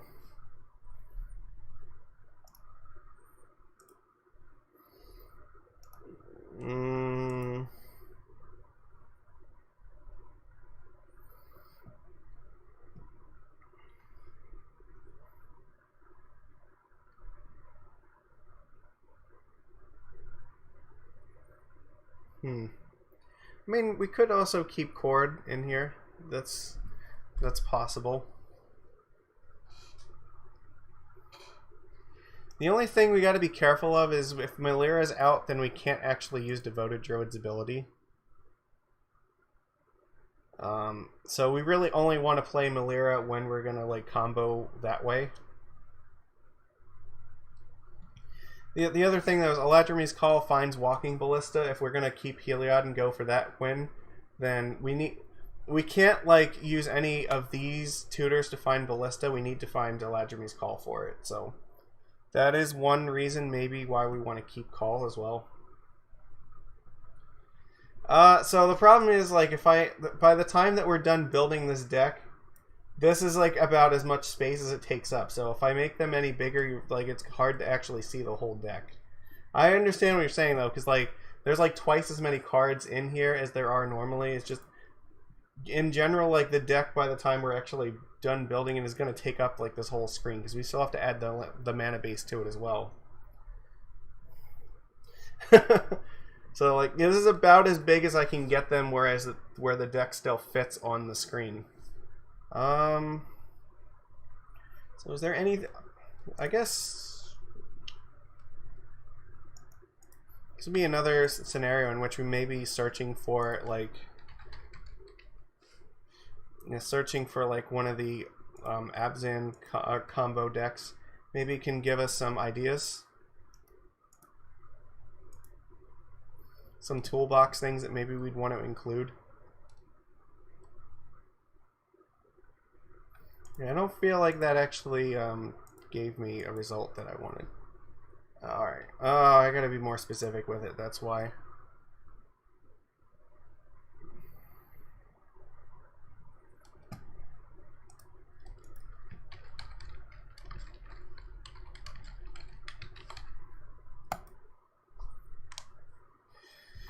Alright, let's see. Can we get some ideas from one of these lists? Somebody who's playing Malira in their deck, like... Shall I? That's fine. I guess if you're playing that, though... I mean, it's fine as a one-of. I guess giving all your stuff hexproof is one way to go. We didn't put Giver of Runes in our deck, and I think we absolutely should.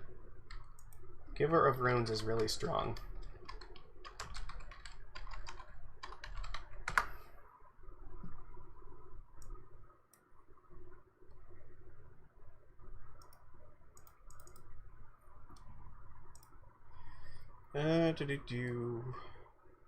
Yeah, Scavenging Ooze.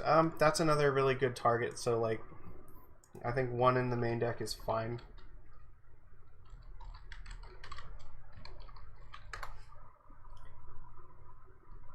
So you can find Scavenging Ooze off of Green Sun Zenith, which is helpful. And we will play a Dryad Arbor so that we can get it off of Green Sun too.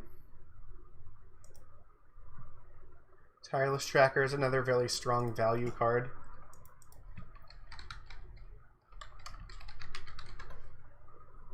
If you ever have to grind a game, like Tracker is just a really good way to do it. I probably want some Path to Exiles. It's a good way to like not die to Twin.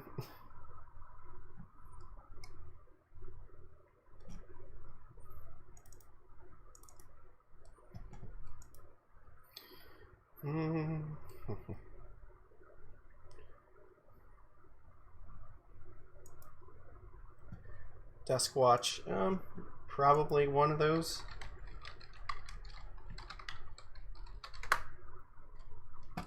Was it about 21 lands? That makes sense.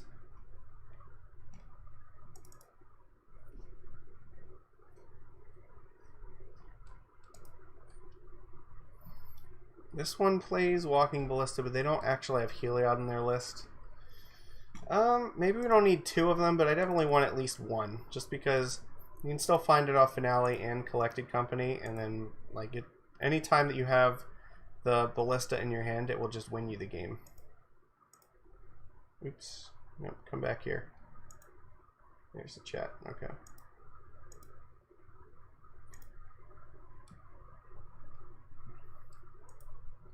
What about, are there other choices that we can find here that look good?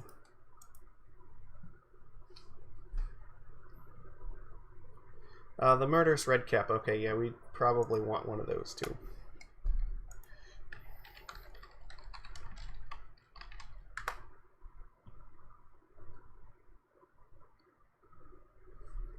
And this might not be like the perfect version of this deck, but I think it would be a good starting point to at least like test against, and then see if further improvements can be made to it. And then yeah, Wall of Roots is probably like either that or like a Kasali Pride Mage. If we can jam one of those in, that seems like that's fine. They also play like Anafonza. Like that's another. Oh, you know what? That's actually a reasonable way to increase this too. Anafonza combos with the Devoted Druid, right? Or no, it combos with the kitchen finks. Never mind. Yeah, that's right. I don't know if I want to play that though. I don't know. I have to think about that one. But definitely Wall of Roots.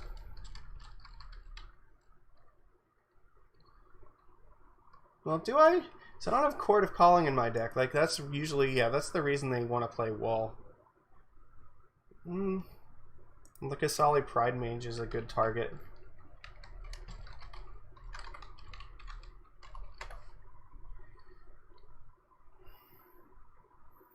Probably did not type that correctly.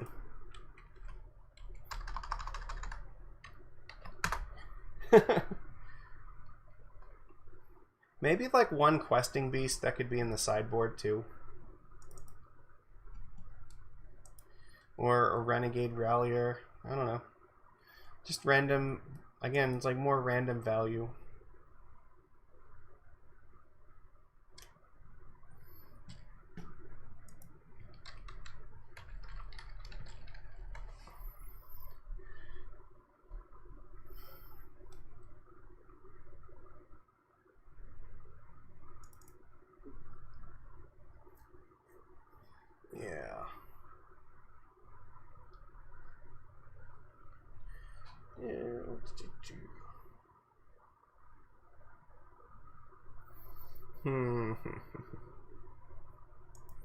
I don't know. I have to think about that one. I don't know if I necessarily want the Rallier, but it's one potential card that could go in that slot. Spike Feeder. Oh, okay. So they have this one plus Archangel of Thune. Voice of Resurgence is also a pretty good card to have in. And I probably like Voice more than I like Rallier. It's just a lot harder for decks to deal with.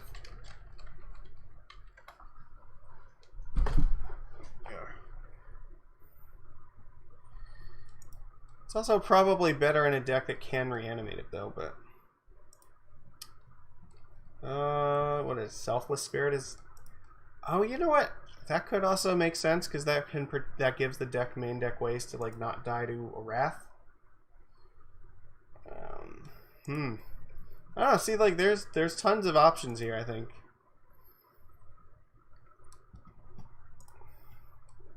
Anyway, all right, we'll go with the Selfless Spirit. Because we can find it with anything that's not Green Sun Zenith, so that's fine. Green Sun Zenith can find like it can find half of either one of the combos. It can either find Druid or it can find the Malira, and then we just have to find like have one other piece to like find the other half of either one of the combos, right? Or we have 3 different ways to like combo off here. There's Heliod plus Walking Ballista. There's Vizier plus Malira.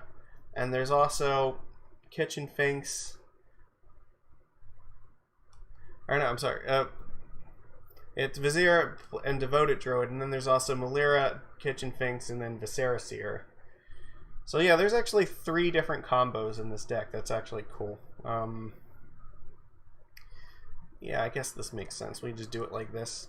Like, it seems like it's perfectly capable of grinding out a fair game, but... Alright, let's... Yeah, and the Eternal Witness, just getting back like any one of these tutory pieces is neat. Plus, and then it has enough like fair cards in it that they're just really good on their own. Like Tireless Tracker will just end up helping you draw a bunch of cards, so...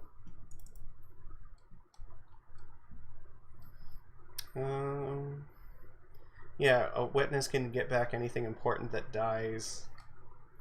I think this is fine. We'll do it like this. I guess this is a good place to start with it, so... Why can I not think of Windswept Heath? That's the green-white one.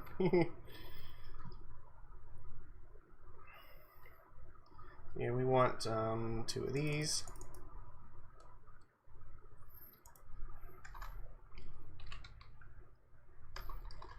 Verdant Catacombs. We don't need to splash very hard for it because we like all of our mana dorks will actually be able to make black mana if we need them to.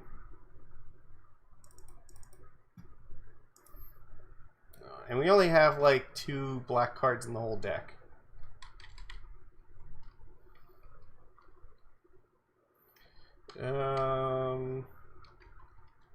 I guess put in 1 Overgrown Tomb. Should probably have more fetches though. Temple Garden, I think we want both of them.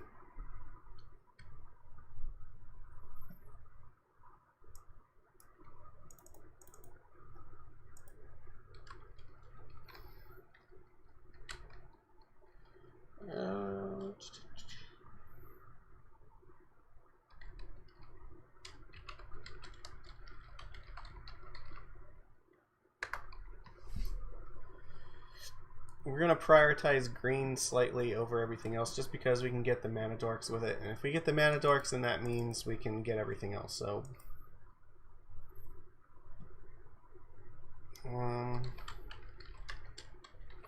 this is another deck where I think Prismatic Vista is going to be good because we can get either one of our basic lands for our primary colors.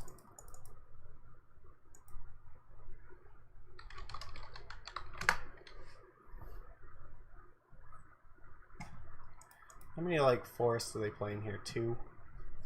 Yeah, they're also their mana base is a little bit more green. Though we can play Horizon Canopies. That's worth noting.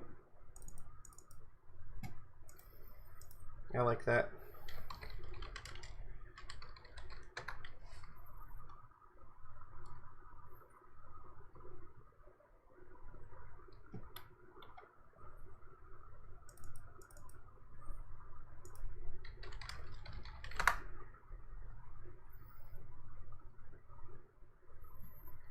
Snow Plains.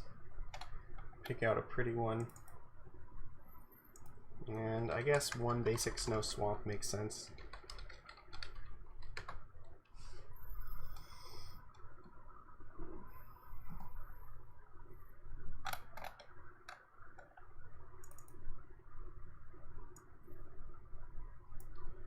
So we have, what, 6 fetch lands here? 2, 4, 6. No, we have 8. Okay, 8's fine. I need some more. I guess I'll put it. Oh, fuck. I didn't mean to do that. I guess I want to have more than like 2 black sources, so I'll put in 2 Overgrown Tombs.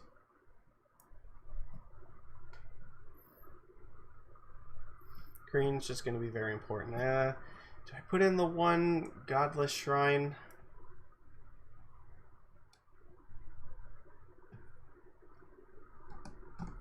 I don't know. So I got 2 more lands here to put in. I could actually put in another Dryad Arbor, maybe. But it doesn't tap for mana on turn 1, so that's important to note.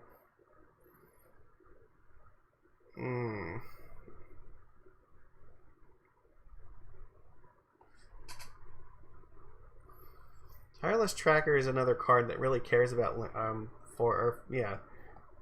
us playing lots of land. Maybe we just play the Wooded Foothills, because that can still find anything we need, and it has synergy with this too. And I think it'll be fine. And yeah, it also helps us ramp with Deathrite too. So sure, fuck it, we'll do it. There we go. So that I think is what. Oh god, wow, you can barely see it. That's what I think a 75 looks like maybe for this. Lots of ways to win the game, but also lots of ways to win fair value games. So sideboard stuff. This deck has tons of really cool sideboard cards that it can play.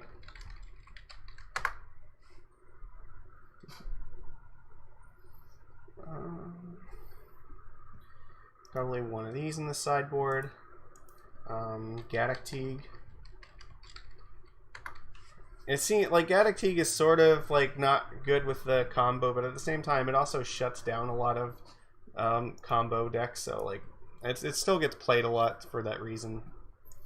Thragtusk, very good. Or sometimes Thragtusk and sometimes actually there's another one. Obstinate Baloth. Yeah, let's play that one.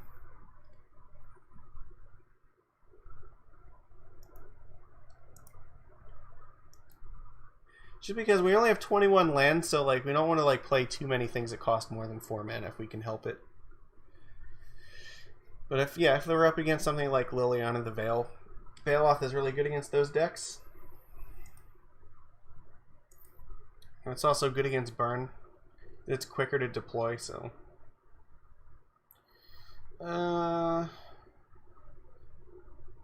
What else do we want to put here? Core Firewalker. I know it's not green, but again, we can still find it with like most, and anything that's not green Sun Zenith, we can get it. So put one of those in this, like, this is like one of the most fun decks to build a sideboard for, because you get to play like basically whatever you want.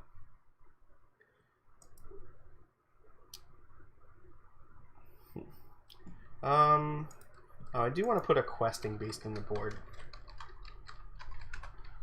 If you're up against a deck with planeswalkers, like there is not going to be much better than like Green Sun Zenith and the questing beast for that.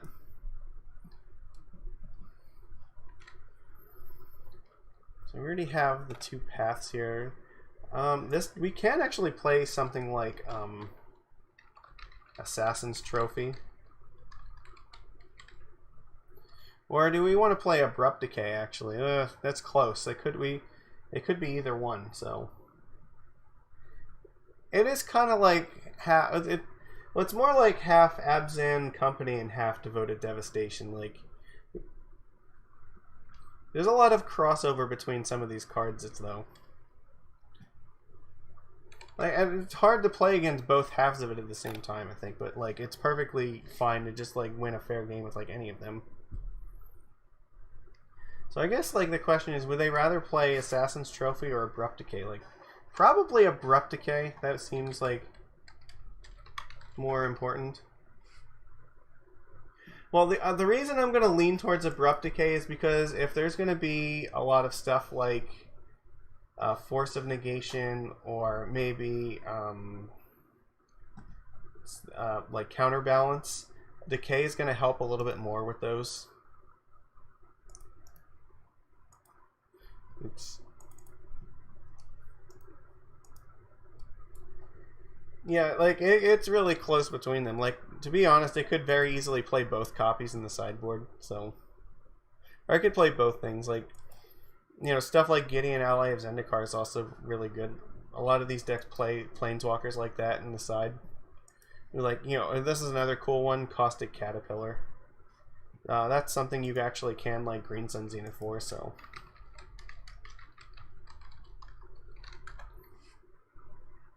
I probably will put one there. Just, yeah, it's like it's a naturalize that you can actually Green Sun Zenith for.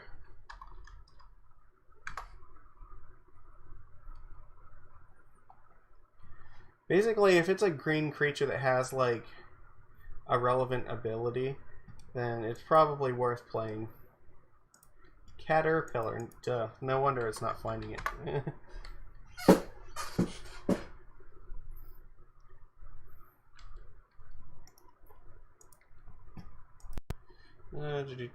Veil of Summer. Yeah, Veil of Summer seems like fantastic. Yeah, I can't imagine like what better card there would be to like when you're comboing off than like Veil. So.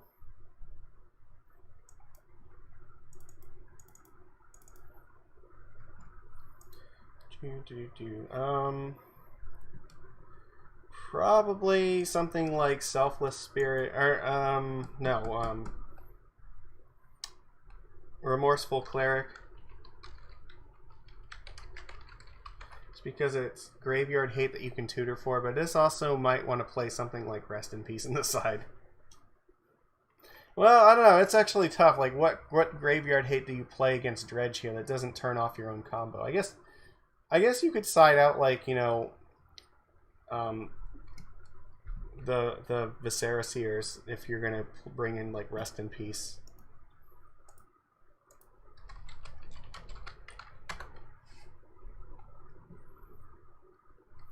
But like this is still fine, I think, because you actually have cards that can tutor this into play, or at least like find it when you need it. So yeah, having some Graveyard Hate's probably a good idea. And then like I don't know, is there something else that's particularly useful?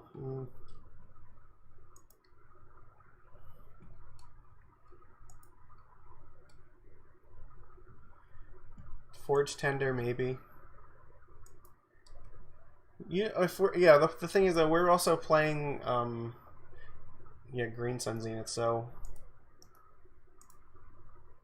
I really want green creatures that I can search for with it.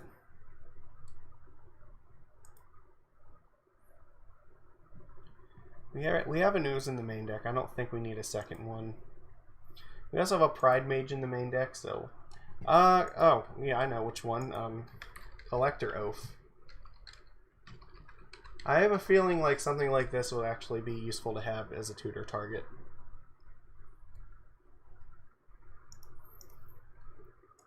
And then we have to find like one other card to put here. So what other card do we want to try with it? I mean, there's a lot of fun, interesting choices for this.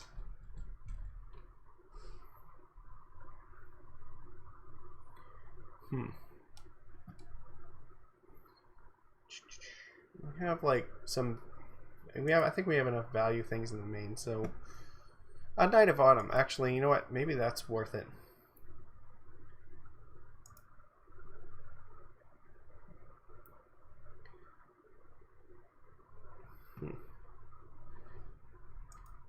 Because that's also a card that can be brought in against burn as well.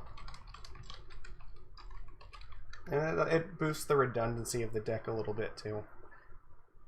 Alright, I think I could live with that. Alright, so like maybe Counters Company looks something like this. You have like enough stuff to go for like a few different ways or a few different avenues of combo, but like yeah, this is still probably playable at least. Wow. Alright, so we've been doing this for like 3.5 hours. So how many? We built like 8 decks already. That's not bad. I don't know exactly what an artifact list would look like yet. I might have to think about that one still, but at least I think we got a little bit of something out of basically every color. The only thing we didn't really find is a colorless list. So maybe there's like an Eldrazi deck that could exist, or like some kind of affinity deck. I'm not sure, but I wanted to build some of these just so we had some idea of looking at these, like what they kind of are like. So I mean, I feel like we've got pretty close with at least some of these decks. I don't know, maybe this one's a little bit more sketchy, but like I have to imagine that there's still going to be like, decks like the Storm deck, like the Twin deck would definitely exist like this. I mean, for us, like I don't think our Merfolk deck is probably very similar to this. The only suggestion I remember somebody said, like maybe instead of like for the other 2 Aether Vials, maybe we play like 2 Chrome Boxes or something. And just like use it like that. That's possible. I don't know. Nikachu, you can tell me whether you think that's a good idea or not. I'm sure that you have some idea of how you want to build the Merfolk deck, but this is kind of like how I came about it. I don't know. Maybe there's a way that the Dredge deck could be refined a little bit. This Dredge deck has like a few different avenues to go towards, and like if one of the ways of winning is a little bit better, maybe it could like trim towards that direction. But I think it's a good place to start from. No, we don't use Mox Diamond in Legacy. That's true. So yeah, I don't know how I feel about Chrome Mox. Like, I don't know what deck it is in Modern that really wants Chrome Mox. Like, that's it feels like a card that should be really busted. I'm just not sure exactly how to break it. I don't know. Like it's definitely a lot harder when you only have access to 2 of them because you don't have that like redundancy that like helps you get there. So, I mean, I thought about it for Storm. It definitely could. I just didn't think they really needed it. They had enough rituals already, so it seemed fine. And I mean, like this Jund list is basically already like the modern version of Jund anyway. So, I don't know. A lot of these decks are like really just like similar to what we see now, except they just get to play banned cards. So.